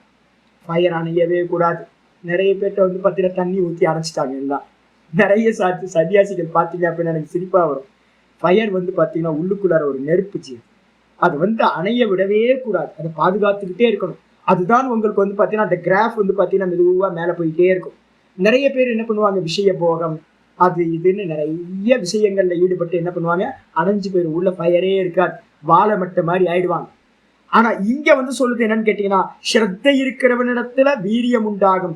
வீரியம் என்னது, உற்சாகம். எப்படியாவது அடைந்தால் மகாதேவி, அடையாவிட்டால் மரணதேவி, செத்தாலும் சாவன், எப்படியாவது அந்த யோகத்தை அடையணும் சமாதியை அப்படின்ற உற்சாகம். அதுக்கப்புறம் ஏகாதிருஷ உற்சாகேன, இந்த விதமான உற்சாகத்தினால, உற்சாகம் வந்துருச்சு அப்படின்னா ததா தத் அனிஷ்டேயானி யோக அங்காணி ஸ்மரியந்தே. அந்த உற்சாகத்தோட நீங்க பாத்தீங்கன்னா யோக அனுஷ்டானத்தை பண்றீங்கன்னு வச்சுங்க, அந்த யோக அனுஷ்டானம் உங்களுக்கு என்ன கொடுக்கும்னா நிறைய கிளிம்ஸை கொடுக்கும்.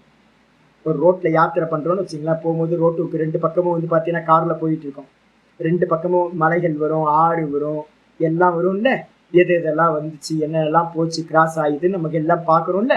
இதே மாதிரி பாத்தீங்க அப்படின்னா ஒரு யாத்திரை நான் பண்றேன். இப்போ எனக்கு யாராவது இமாலயாஸ் யாத்திரை அப்படின்னா நான் பாத்தீங்கன்னா இமாலயாஸ் யாத்திரை பண்ணி ரொம்ப வருஷங்கள் ஆயிடுச்சு, 15-20 வருஷம் ஆகுது. இருந்தாலும் பாத்தீங்கன்னா எனக்கு 2-3 வாட்டி பண்ணதுனால எனக்கு எங்கெங்க பேர் கூட இன்னும் ஞாபகத்துல நிறைய இருக்கு. நிறைய பேர் எங்கெங்க போனா என்னென்ன இருக்கும், லெஃப்ட் போகணுமா ரைட்டு போகணுமா, அங்க என்ன டிராபேக் இருக்கும் எல்லாம் ஆல்மோஸ்ட் தெரியும். நர்மதா பரிக்கிரமா எடுத்துக்கிட்டீங்க அப்படின்னா எனக்கு நிறைய மெமரி இருக்கு. ஊரோட பேர்லாம் 15 வருஷம் கழிச்சு கூட யார் யார் என்னென்ன இருக்கும், எப்படி எப்படி இருக்கும் எல்லாம் தெரியும். இப்ப எனக்கு போக விட்டீங்க அப்படின்னா தடன்னு போயிட்டு வந்துடுவேன், எந்த இடத்துலையும் ஸ்ட்ரக் ஆகி நிற்கவே மாட்டேன். ஏன், முன்னாடி போனதோட ஸ்மரணம் என்கிட்ட அப்படியே இருக்கு. இதே மாதிரி யோகா அனுஷ்டானம் பண்ணும் போது நீங்க இப்ப ஓங்கார அபியாசத்தை ஆரம்பிக்கிறீங்க, விசுவாசத்தோட சிரத்தையோட ஆரம்பிக்கிறீங்க. ஒவ்வொரு நாளும் உங்களுக்கு என்ன இருக்கும், நிறைய நல்ல அனுபவம் கெட்ட அனுபவங்கள் எல்லாம் உண்டாகும், நிறைய எக்ஸ்பீரியன்ஸ். கால் வலிக்கும், மெதுவா மனசு செதறி போகும், அதுக்கப்புறம் திரும்ப நல்ல லைஃப், நல்ல கரெக்டா கான்சென்ட்ரேஷன் கிடைக்கும். அப்போ நமக்கு மெதுவா பிடிபட ஆரம்பிக்கும். அந்த சைக்கிள் ஓட்ட கத்துக்கிற மாதிரி மெதுவா அந்த ஓங்காரத்தை பாத்தீங்கன்னா ஒரே மாதிரி ஓங்காரத்தை தைலதார மாதிரி பண்றது எப்படின்னு மெதுவா உங்களுக்கு மெதுவா ஒரு நிபுணத்துவம் வரும். அது எப்படி வரும் அப்படின்னா ஒவ்வொரு நாளும் உண்டாகக்கூடிய ஸ்மிருதின்னு பேரு. நீங்க அனுஷ்டானம் பண்ற விஷயத்துல இருக்கக்கூடிய எல்லாம் உங்களோட ஸ்மிருதிக்குள்ளார வந்துடும். அதான் இங்க சொல்றாரு, ததா அனிஷ்டேயானி யோக அங்காணி. ஆச்சாரியார் சொல்லி கொடுத்தது, பதஞ்சலி சொல்லி கொடுத்தது, யோக பாஷ்யத்துல வியாசர் சொல்லி கொடுத்தது, விருத்திக்காரர் யோக சுதாகரத்துல சதாசிவ பிரம்மேந்திரர் சொல்லி கொடுத்தது, இது எல்லாம் யோகத்தை அபியாசம் பண்ணும் போது உங்களுக்கு என்ன வரும், நினைவுக்கு வரும். அப்ப அந்த ஸ்மிருதியை எடுத்துக்கிட்டு இன்னும் மேல போகலாம். தயாச்ச ஸ்மிருத்தியா, அந்த ஸ்மிருதியினால சம்யக் அனுஷ்டித சமாதேர். அப்ப நம்ம என்ன பண்ண போறோம், நல்ல நாலேஜ் எடுத்துக்கிட்டு மறந்து போகாம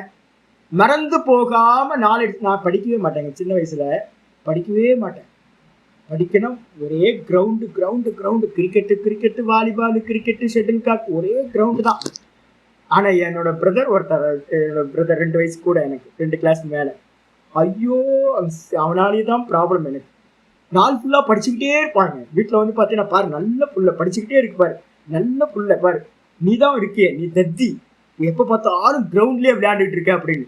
ஆனா மார்க் பாத்தீங்க அப்படின்னா எப்பவுமே நான் தான் வந்து டாப் ரேங்க். நான் தான் வந்து பாத்தீங்கன்னா 90+ மார்க் நான் தான் இருப்பேன். இந்த படிக்கிறவன் இருக்கான்னு பாருங்க, என்னோட அண்ணன், அவன் என்ன பண்ணுவான் அப்படின்னு கேட்டீங்கன்னா ஆவரேஜ் ஸ்டூடெண்டாவே 70+லயே தான் இருப்பான். 90 வரவே மாட்டான். எங்க அப்பா மார்க் போட ப்ராக்ரஸ் ரிப்போர்ட்ல கையெழுத்து போடும் போதெல்லாம் எனக்கு ஒரு டவுட்டா இருக்கு, நீ வந்து படிக்கிறதே இல்லை, ஆனா வந்து பாத்தீங்கன்னா மார்க் மட்டும் எப்படி வாங்குற? அவர் என்ன பண்ணுவாரு அப்படின்னு கேட்டீங்கன்னா, டீச்சர்ஸ் வந்து பாத்தீங்கன்னா கேட்டுட்டு இவன் படிக்கிறானா இல்ல காப்பி அடிச்சானா அப்படின்னு கேட்டுட்டு தான் சைன் பண்ணுவாரு. என்ன அப்ப என்ன அர்த்தம் அப்படின்னு கேட்டீங்கன்னா, எனக்கு நல்ல மெமரி பண்ணும். ஒரு வாட்டி ஆச்சாரியார் வந்து டீச்சர்ஸ் வந்து என்ன சொல்றாங்களோ அதை அப்படியே கிராஸ் பண்றேன். நல்ல கிராஸ்பிங் பவர் இருக்கிறதுனால என்ன பண்ணுவான்னு கேட்டீங்கன்னா அப்படியே எழுதுவேன். நம்மெல்லாம் என்ன, நான் என்னோட பிரதர் என்ன சொல்லுவான்னா, நல்லா படிக்கிறேன், படிச்சுட்டு எக்ஸாம்ல போய் கொஸ்டின் பேப்பரை பார்த்தோன்னே படிச்சதெல்லாம் மறந்து போகுது. நமக்கெல்லாம் அனுபவம் தானே. நல்லா படிச்சிருப்போம், கொஸ்டின் ஆன்சர் நல்லா தெரியும், நம்ம படிச்சதுதான் வந்திருக்கோம். ஆனா வந்து பாத்தீங்க அப்படின்னா எழுதும் போது வந்து பாத்தீங்கன்னா எல்லாம் பிளாங்க் ஆயிடும். அப்ப யூஸ் இருக்கா? யூஸ். அப்ப அதேதான் இங்கேயும் யோகா அனுஷ்டானம் பண்ணும் போது நம்ம படிச்சது எல்லாம் நினைவுக்கு வரணும். எந்தெந்த இடத்துல நிக்கிறோமோ அப்ப லெப்டா ரைட்டா டவுட் வரக்கூடாது. லெப்ட் போ, ரைட்டு போ, லெப்ட் போ, ரைட்டு போன்னு கரெக்டா நமக்கு படிச்சது நினைவுக்கு வந்துச்சுன்னா நம்ம பாட்டுக்கு இந்த யோகத்துல மேறி போயிட்டே இருக்கலாம். சின்ன சின்ன சின்ன க்ளூஸ் நிறைய இருக்கு. இந்த க்ளூஸ் எல்லாம் அப்ளை பண்ணோம் அப்படின்னா நல்ல முறையில சமாதி அபியாசம் நடக்கும். அப்படி சமாதி அபியாசம் சம்யக்கு அனுஷ்டித சமாதி, நல்ல முறையில் அனுஷ்டிக்கப்பட்ட அந்த சமாதியினால அத்தியாத்ம பிரசாதே சதி, ரொம்ப முக்கியமானதை சொல்றார். அத்தியாத்ம பிரசாதம் எங்க வருது சுவாமி அப்படின்னா, கீதால வந்து பாத்தீங்கன்னா பிரசாதே சர்வ துக்கானாம் ஹானிரஸ்யோபஜாயதே பிரசன்ன சேதசோ யாசுஹு புத்தி பர்யவதிஷ்டதே. 62 63 இருக்கும், 65 அந்த ரேஞ்சில் பிரசாத் 65 265 இருக்கிற பிரசாதம் என்ற வார்த்தை இருக்குல்ல, அத்தியாத்ம பிரசாதம். இப்ப நம்ம வாங்குறோமே புளியோதரையும் சக்கரை பொங்கலும் வாங்கிட்டு, அதுக்கு பேரு அத்தியாத்ம பிரசாதம் இல்ல. பிரசாதம் வந்து யோகா அனுஷ்டானம் பண்ண பண்ண பண்ண எங்க பிரசாதம் கிடைக்கும் சுவாமி? சவிதர்க்கம் இல்லை, சவிதர்க்கம் நிர்விதர்க்கம், சவிச்சாரம் நிர்விச்சார சமாதியில, நிர்விச்சார சமாதியில உண்டாகக்கூடிய பிரசாதம் என்ன சூத்திரம் அப்படின்னா நம்ம படிக்க போறோம். முதல் இந்த பாதத்திலே படிக்க போறோம். 47வது சூத்திரம் படிக்க போறோம். பக்கத்துல ரெஃபரன்ஸ் 47 எழுதிக்கங்க. ஃபியூச்சர்ல படிக்க போறோம். இன்னும் ஒரு 15 நாள் கழிச்சு படிக்க போறோம். நிர்விச்சார வைஷாரத்யாம் அத்தியாத்ம பிரசாதகன்னு சூத்திரத்தோட இருக்கு. 47 1 47 ரெஃபரன்ஸ் எடுத்துங்க. எப்பவுமே சில இடத்துல புரியாம போயிடும், அதை எடுத்தும் போது உங்களுக்கு கிளாரிட்டி கிடைக்கும். நிர்விச்சார சமாதி அடைவோம்ல, மெதுவா மெதுவா ஸ்டெப் ஸ்டெப்பா சவிகல்பத்துல இருந்து மேல யார் ஆரம்பிப்போம், சவிதர்க்கமா போகும், அதுக்கப்புறம் நிர்விதர்க்கம் வரும், அதுக்கப்புறம் சவிச்சாரம், அதுக்கப்புறம் நிர்விச்சாரம். நிர்விச்சாரத்துக்கு இன்னொரு பேர் என்ன சொல்லியிருக்கேன் நேத்து? குணத்தியானம்னு சொல்லியிருக்கேன், ரொம்ப சட்டில். அதுல உண்டாகக்கூடிய சமாதிக்கு என்ன சொல்லியிருக்கேன்? பாவ சமாதின்னு சொல்லியிருக்கேன். பக்த மகான்கள் எல்லாம் அந்த கிருஷ்ண பரமாத்மாவையோ இதையோ நினைச்சு அவரோட அந்த லீலைகள்ல வந்து மயங்கி போய் வந்து பாத்தீங்க அப்படின்னா அடையக்கூடிய சமாதி பாவ சமாதி. அந்த பாவ சமாதி தான் இந்த யோகத்துல என்ன பேர் வச்சிருக்கோம்? நிர்விச்சார சமாபத்தின்னு பேர். அந்த நிர்விச்சார சமாபத்தி அடையும் போது என்ன சுவாமி கிடைக்கும் அப்படின்னா, உள்ளுக்குள்ளார இருக்கிற அந்த பரமாத்மா நமக்கு என்ன பண்றாரு? ஒரு பிரசாதத்தை கொடுக்குறாரு. அந்த பிரசாதம் என்ன சுவாமி அப்படின்னா வசீகார வைராக்கியம்னு பேர். வசீகார வைராக்கியம்னு ஒண்ணு சொன்னோமா, அபர வைராக்கியம்னு ஒண்ணு சொன்னோமே, அதுக்கு பேர் தான் பிரசாதம்னு பேர். என்ன பிரசாதம்னா விஸ்ராந்தியா இருந்தா போதும், ஒண்ணு வேணாம் சார். அவனுக்கு உள்ளுக்குள்ளார என்ன உண்டாகணும்? அந்த பிரசாதம் பரம திருப்தியா இருக்கு சார், ஒண்ணு வேணாம் சார் அப்படின்னு ஒரு பரம திருப்தி உண்டா. அந்த திருப்திக்கு பேரு தான் வந்து பாத்தீங்கன்னா அத்தியாத்ம பிரசாதம்னு பேர். சரி, அதான் இங்க ஆச்சாரிய டீக்காக்காரர் என்ன பண்றார்? அத்தியாத்ம பிரசாதே சதி. அப்ப அத்தியாத்ம பிரசாதம் எந்த சமாதியில உண்டாகும்? நிர்விச்சார சமாதியில கிடைக்கக்கூடிய பிரசாதம், ஆத்ம திருப்தி. ஆத்ம திருப்திக்கு பேரு போதுன்ற அலம் பிரத்யம்னு பேரு, போதுன்ற எண்ணத்துக்கு பேரு. அதுக்கு பேர் தான் அத்தியாத்ம பிரசாதம். அதுக்கு இன்னொரு பேர் என்னன்னா வசீகார ரூப வைராக்கியம். அந்த இடத்துல கிடைக்குது. பாஷ்யம், வியாச பாஷ்யத்தை படிக்க போறோம். அதுல என்ன இருக்கு அப்படின்னு கேட்டீங்கன்னா, அந்த பிரசாதத்தை அடைஞ்சவனுக்கு என்ன உண்டாகுமா, மலைக்கு மேல இருந்து ஊரை பாக்குறான்னு வச்சுங்களேன், எப்படி இருக்கு. திருவண்ணாமலையில ஸ்கந்தாசனம் பக்கத்துல ஒரு பாறை இருக்கு. அங்க இருந்து ஏறி பாத்தீங்கன்னா மொத்த கோயிலும் வந்து 22 ஏக்கர். கோயில் கோபுரத்துக்கு கீழே இருந்து பார்த்தா, ஐயோ என்னடா அது இவ்வளவு பெரிய கோபுரமா இருக்கு அப்படின்னு. தமிழ்நாட்டிலே 2வது பெரிய கோபுரம் இது திருவண்ணாமலை கோபுரம், பெருசா இருக்கு. இதே வந்து பாத்தீங்கன்னா கோயில் எவ்வளவு பெரிய கோயில், ஐயோ உள்ள போய் பாத்தீங்கன்னா தெரியும். போய் போய் போய் சுத்திட்டு வரதுக்குள்ளே பெரிய காயம். 22 ஏக்கர் கோயில். இதே நீங்க அந்த ஸ்கந்தாசிரமத்துல அந்த பாறைக்கு மேல இருந்து பாத்தீங்க அப்படின்னா ஒரே ஒரு ஃப்ரேம் இந்த இதுக்குள்ளார கம்ப்ளீட்டா கொண்டு வந்துருது. இவ்வளவுதான்ஜி, 22 ஏக்கர் இவ்வளவுதான்ஜி. மொத்த ஊரே வந்து பாத்தீங்கன்னா உங்களுக்கு எப்படி தெரியும், அல்பமா தெரியும். கோபுரம் பெருசா இருந்தது. கோபுரம் வந்து பாத்தீங்கன்னா கட்டை விரல் அளவுக்கு கூட தெரியாது. இவ்வளவுதான் இருக்கும். இவ்வளவுதான் கோபுரத்தை நம்ம மெஷர் பண்ணிடலாம். இந்த மாதிரி இந்த அத்தியாத்ம பிரசாதத்தை அடைந்தவனுக்கு இந்த உலகம் மொத்தமும் எப்படி இருக்குன்னா அல்பமா போய்விடும். ஒண்ணு வேணா சாமி, இதெல்லாம் அல்பம் சாமின்னு ஒரு நல்ல வைராக்கியம் உண்டாகும் அப்படின்னு வியாச பாஷ்யத்துல அந்த சூத்திரத்துக்கு மேல எழுதுறேன். அப்போ இங்க ஆச்சரிய சொல்ற அத்தியாத்ம பிரசாதே சதி. அத்தியாத்ம பிரசாதம் உண்டாயிடுச்சுன்னா என்ன சுவாமி நடக்கும் அப்படின்னு கேட்டீங்கன்னா ஒரு சாமர்த்தியம் உண்டாகும். ஸ்ரத்தா, ஸ்ரத்தையில இருந்து வந்து பாத்தீங்கன்னா வீரியம், உற்சாகம், உற்சாகத்திலிருந்து சமாதி, சமாதியிலிருந்து என்ன உண்டாகும், பிரக்ஞா உண்டாகும். என்ன பிரக்ஞா சுவாமின்னு ஆச்சாரியர் சொல்றாரு, ரிதம்பரா பிரக்ஞா உதேதி. ரிதம்பரா பிரக்ஞா அப்படின்னா 1:48, 47, 48 அடுத்த சூத்திரமே வருது. அத்தியாத்ம பிரசாதம் உண்டானதுக்கு பிறகு ரிதம்பரா தத்திர பிரக்ஞா. வெளியில வந்து பாத்தீங்கன்னா உங்களுக்கு பரிபூர்ண வைராக்கியம் வந்துடும். அதாவது பக்த மகான்கள்ட்ட எல்லாம் வந்து பாத்தீங்கன்னா மீராபாய் மாதிரி இருக்கவங்க எல்லாம் பாவ சமாதி அடைஞ்சாங்கல்ல, பாவ சமாதியில இருந்துதான் நாங்க வந்து பாத்தீங்கன்னா சமாதியை கால்குலேட் பண்றோம். ஏன்னு கேட்டீங்கன்னா ஹிருதயஸ்தானம், அது பக்தி ஸ்தானம்.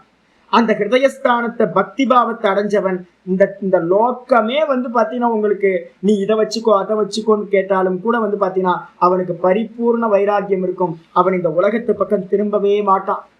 சவிதர்க்கம், நிர்விதர்க்கம், சவிச்சாரம், இந்த 3மே சித்திகளை கொடுத்துரும். உங்களை வந்து மோகத்தை உண்டு பண்ணும். நிறைய பேர் வந்து பாத்தீங்கன்னா சவிதர்க்கம், நிர்விதர்க்கம், சவிச்சாரத்தை அடைஞ்சவங்க நிறைய பேர் மிஸ் ஆயிடுறாங்க. ஆனா நிர்விச்சாரத்தை அடைந்தவன் ஹிருதயஸ்தானத்தை அடைஞ்சவன், அநாகதத்தை அடைஞ்சவன், பக்திஸ்தானம் அதை அடைஞ்சவனுக்கு என்ன உண்டாகும்னா அப்படியே பகவான் பேரை சொன்னாவே அவனுக்கு என்ன ஆகணும், பக்திக்கு போயிடுவான். ராமகிருஷ்ண பரமஹம்சர் காளியை வந்து பாத்தீங்க அப்படின்னா மேகம் போயிட்டு இருக்கு, மேகத்துல வந்து பாத்தீங்கன்னா பார்த்தோன்னே சமாதிக்கு போயிடுவார். எதை பார்த்தாலும் சமாதிக்கு போயிடுவார். பேரை சொன்னாவே சமாதிக்கு போயிடுவார். அப்ப என்ன அர்த்தம் கேட்டீங்கன்னா ஹிருதயஸ்தானம். அந்த நிலையை அடைஞ்சவங்களுக்கு என்ன உண்டாகும் சுவாமி அப்படின்னு கேட்டீங்கன்னா உள்ளுக்குள்ளார பரிபூரணமான வைராக்கியம் உண்டாகும். அதான் அத்தியாத்ம பிரசாதம். அதுக்கு அடுத்த சூத்திரம் சொல்லுது, அந்த இடத்துல ரிதம்பரா தத்திர பிரஜா, அந்த இடத்துல ஒரு அறிவு உண்டாகும், பிரஜா உண்டாகும்.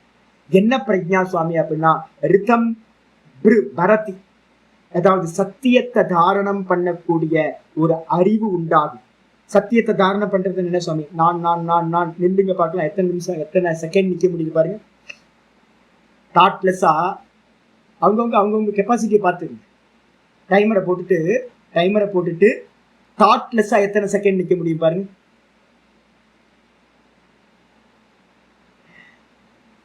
டைமரை யோசிச்சுக்கிட்டு இருக்கோம். டைமரை ஆன் பண்ணிட்டு வந்து பாத்தீங்கன்னா ஐயோ 4 செகண்ட் ஆயிடுச்சு, 5 செகண்ட் ஆயிடுச்சுன்னு அப்பவும் தாட் வந்துடும் உங்களுக்கு. தாட்லெஸ்ஸா இருக்கிறதுன்றது வந்து பாத்தீங்கன்னா செகண்ட்ஸ் தான் நம்மளால முடியும். டக்குன்னு என்ன பண்ணுது அப்படின்னு கேட்டீங்கன்னா தான்ல இருக்கிறத விட்டுட்டு தாட்டுக்கு எதையாவது சிந்தனைக்கு போயிடும். அப்ப என்ன அர்த்தம் அப்படின்னு கேட்டா தானா நிக்கிறதுன்றது வந்து பாத்தீங்கன்னா ஒரு பெரிய பலம் வேணும். சத்தியத்தை தாரணம் செய்யக்கூடிய சாமர்த்தியம். சத்தியம் எது, இந்த கான்சியஸ்னஸ். இந்த கான்சியஸ்னஸ்ல நிக்கிறதுக்கு வந்து பாத்தீங்கன்னா பெரிய பலம் வேணும். அந்த பெரிய பலம் எங்க உண்டாகும் கேட்டீங்கன்னா இந்த அத்தியாத்ம பிரசாதம் கிடைச்ச நிலையில தான் அந்த சத்தியத்தை தாரணம் பண்ணக்கூடிய சாமர்த்தியத்தை உடைய அந்த புத்தி கெப்பாசிட்டி, அதுக்கு பேர் தான் பிரஜான்னு பேர், அது உண்டாகுது. ராமகிருஷ்ண பரமஹம்சர் சொல்லுவார், யானை பார்த்தீங்கன்னா குடிசையில புகுந்தா என்ன ஆகும்? ஒரு ஜோம்படி குடிசையில பார்த்தீங்கன்னா யானை புகுந்தா என்ன ஆகும் யோசிச்சு பாருங்க. நிறைய வீடியோஸ் நான் பார்த்துக்கிட்டே இருப்பேன். நேற்று கூட ஒரு வீடியோ பார்த்தேன், டபன்னு உள்ள போயிடுச்சு, அவ்வளவுதான், குடிசையெல்லாம் கண்ணா பண்ணான்னு போயிடுச்சு. அப்போ ஒரு குடிசைக்குள்ளார யானை போச்சுன்னா அப்படி அதே நல்ல பில்டிங்ல நல்லா ஸ்ட்ராங்கா யானைக்கான ஒரு ஒரு வீடு மாதிரி கட்டி அதுக்குள்ளார கட்டி போட்டா என்ன இருக்கும்? யானை இருக்கும். அப்போ பாத்தீங்கன்னா யானையை தாங்குற மாதிரியா இந்த கான்சியஸ்னஸ்ல நிக்கிறது. இந்த கான்சியஸ்னஸ்ல நிக்கிறது பாத்தீங்கன்னா குடிசை வீடா வச்சிருந்தோம், நம்மளோட ஸ்ட்ரக்சர் பாத்தீங்கன்னா குடிசை வீடா இருக்கு அப்படின்னா நம்மளால பாத்தீங்கன்னா நிமிஷ நேரம் கூட நம்மளால தாங்க முடியாது, உடம்பு கம்பனம் ஆயிடும். நான் பார்த்துருக்கேன். என்னன்னு கேட்டீங்கன்னா இருந்து பாருங்க தெரியும் உங்களுக்கு. அப்படியே மொத்த பாடியே ஷேக் ஆகுங்க. குடிசைன்றது பார்த்தீங்கன்னா கரெக்டானது. ஒரு ஜோம்படி பார்த்தீங்க அப்படின்னா எப்படி கம்பனம் ஆகுமா யானை நுழைஞ்சா, அதே மாதிரி வெறும் தான் தான் தான் தான் நிக்கிறதுக்கு நீங்க ட்ரை பண்ணீங்கன்னா, விருத்தியை விட்டுட்டு எந்த ஒரு தாட்டும் விட்டுட்டு தாட்லெஸ்ஸா நிக்கணும்னு ஆசைப்பட்டீங்கன்னா உடம்பு நடுங்க ஆரம்பிச்சிடும். அப்ப அந்த அளவுக்கு சாமர்த்தியம் தேவைப்படுது நமக்கு. அதனாலதான் ரிதம்பரா தத்திர பிரஜான்னு பேர். அப்போ நல்ல சமாதி, சமாதியில இருந்து பாத்தீங்கன்னா அத்தியாத்ம நிர்விச்சார சமாதி, நிர்விச்சார சமாதியில இருந்து அத்தியாத்ம பிரசாதம், அத்தியாத்ம பிரசாதத்திலிருந்து ரிதம்பரா பிரஜாவானது உண்டாகுது. சொல்லியாச்சா? ஸ்ரத்தா, வீரிய, ஸ்மிருதி, சமாதி, பிரஜா. பிரஜான்றதுக்கு அர்த்தம் ரிதம்பரா பிரஜா. அதுக்கப்புறம் தத்பூர்வகா, அந்த ரிதம்பரா பிரஜா உண்டாச்சு அப்படின்னா தத்து பிரஜா பூர்வகோ, தத் பிரஜானா அந்த ரிதம்பரா பிரஜாவை முன்னாடி வச்சுக்கிட்டு அசம்பிரஜாத சமாதி. அசம்பிரஜாத சமாதினா என்னதான்? விருத்தி நிரோதம். 100% எல்லா விருத்திகளையும் நிரோதம் பண்ணிட்டு தான் தான் தான் தான் தான் தான் தான் நிக்கிற நிலை உண்டாகும். அதான் பாத்தீங்கன்னா அசம்பிரஜாத சமாதின்னு சொல்லுது. இது யாருக்குன்னா இதரேஷாம். இதரேஷாம்னா யாருக்கு? யோகிகளுக்கு. யார் யோகிகள்? முமுட்சுக்களா இருக்கிற யோகிகளுக்கு. யார் இதரேஷாம்னா மற்றவங்களுக்கு. மற்றவங்கன்னா யார சொல்றீங்க? விதேக பிரகிருதி லயேபியோ அவீரிய அர்வாச்சீனாம் யோகினாம் சித்தியதீத்யர்த்தக. ஆச்சாரியர் தெளிவா சொல்றாரு. மற்றவங்களுக்கு போன சூத்திரத்துல சொன்னோம்ல, யாரெல்லாம் சொல்லுவாங்க? விதேக தேவர்கள், அதுக்கப்புறம் பிரகிருதி லயத்தை அடையவர்கள். இந்த 2 பேர்த்துக்கு அந்நியமா யோகிகளா இருக்கக்கூடிய கீழான மற்றவங்களுக்கு அந்நியமா மேலான இந்த யோகிகளுக்கு இந்த விஷயமானது சொல்லப்படுகின்றது. அப்ப நம்ம என்ன பண்ண போறோம்? இததான் அடாப்ட் பண்ண போறோம். முதல்ல ஸ்ரத்தையை அடாப்ட் பண்ணணும். ஸ்ரத்தையிலிருந்து வீரியம் உண்டாகும், உற்சாகம் படிக்கணும் நிறைய. அதனால்தான் ஓங்கார அபியாசம் சொல்லும் போதே ஒரு 5 நிமிஷம் பேசுவோம் தெரியுங்களா? 5:15 பாடம் எடுக்கும் போது 1/4 மணி நேரம்லாம் பேசுவேன், 20 நிமிஷம்லாம் பேசுவேன். எதுக்கு அப்படின்னா ஃபோக்கஸ்டு ஆகணும், நமக்கு ஸ்ரத்தா வரணும் அப்படின்றதுக்காக.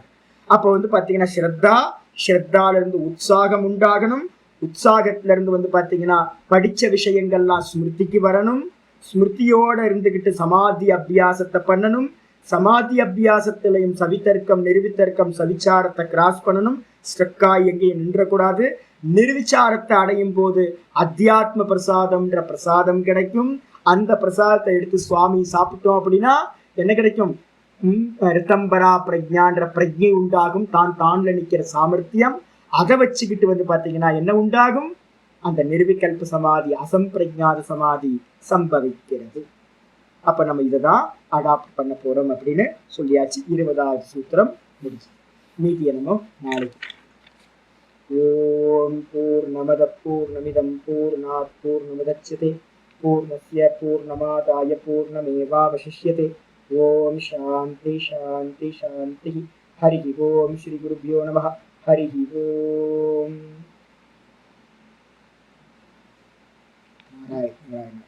நமஸ்காரம் ஜி, நமஸ்காரம். ஹரி ஓம். ஹரி ஓம். அவநம்பிக்கை வந்துடக்கூடாது. ஐயோ சாமி இதெல்லாம் எங்கேயோ இருக்கே சாமி. எல்லாம் சித்திக்க முடியும், எல்லாம் சாதிக்க முடியும். இறங்கணும், குதிச்சிடணும், டொக்கடின்னு குதிச்சிடணும் யோகத்துக்குள்ளார. அதுக்கப்புறம் யோகமே பார்த்துக்கணும், பகவான் பார்த்துப்பார், எல்லாத்தையும் நல்லா முடிச்சு கொடுப்பார். இன்னும் பிளான் பார்த்தீங்கன்னா 20 வருஷம் யோகத்துக்காக 20 வருஷம் வாழ போறேன் அப்படின்னு முடிவு பண்ணிங்க. 20 வருஷத்துக்குன்னு பிளான் போட்டு பார்த்தீங்கன்னா ஒவ்வொரு வருஷமும் ப்ராக்ரஸ் மெதுவா மெதுவா மெதுவா மெதுவா எறும்பு மாதிரி மலையில ஏறியாங்க. அவநம்பிக்கையெல்லாம் வைக்காதீங்க. எல்லாரும் ஆரம்பிக்கும் போது மெதுவாக மெதுவாக தான் ஆரம்பிப்பாங்க, மெதுவாக மேலே ஏறிடணும். பகவான் பார்த்துப்பார், கூட இருப்பார். ஹரி ஓம், ஹரி ஓம்.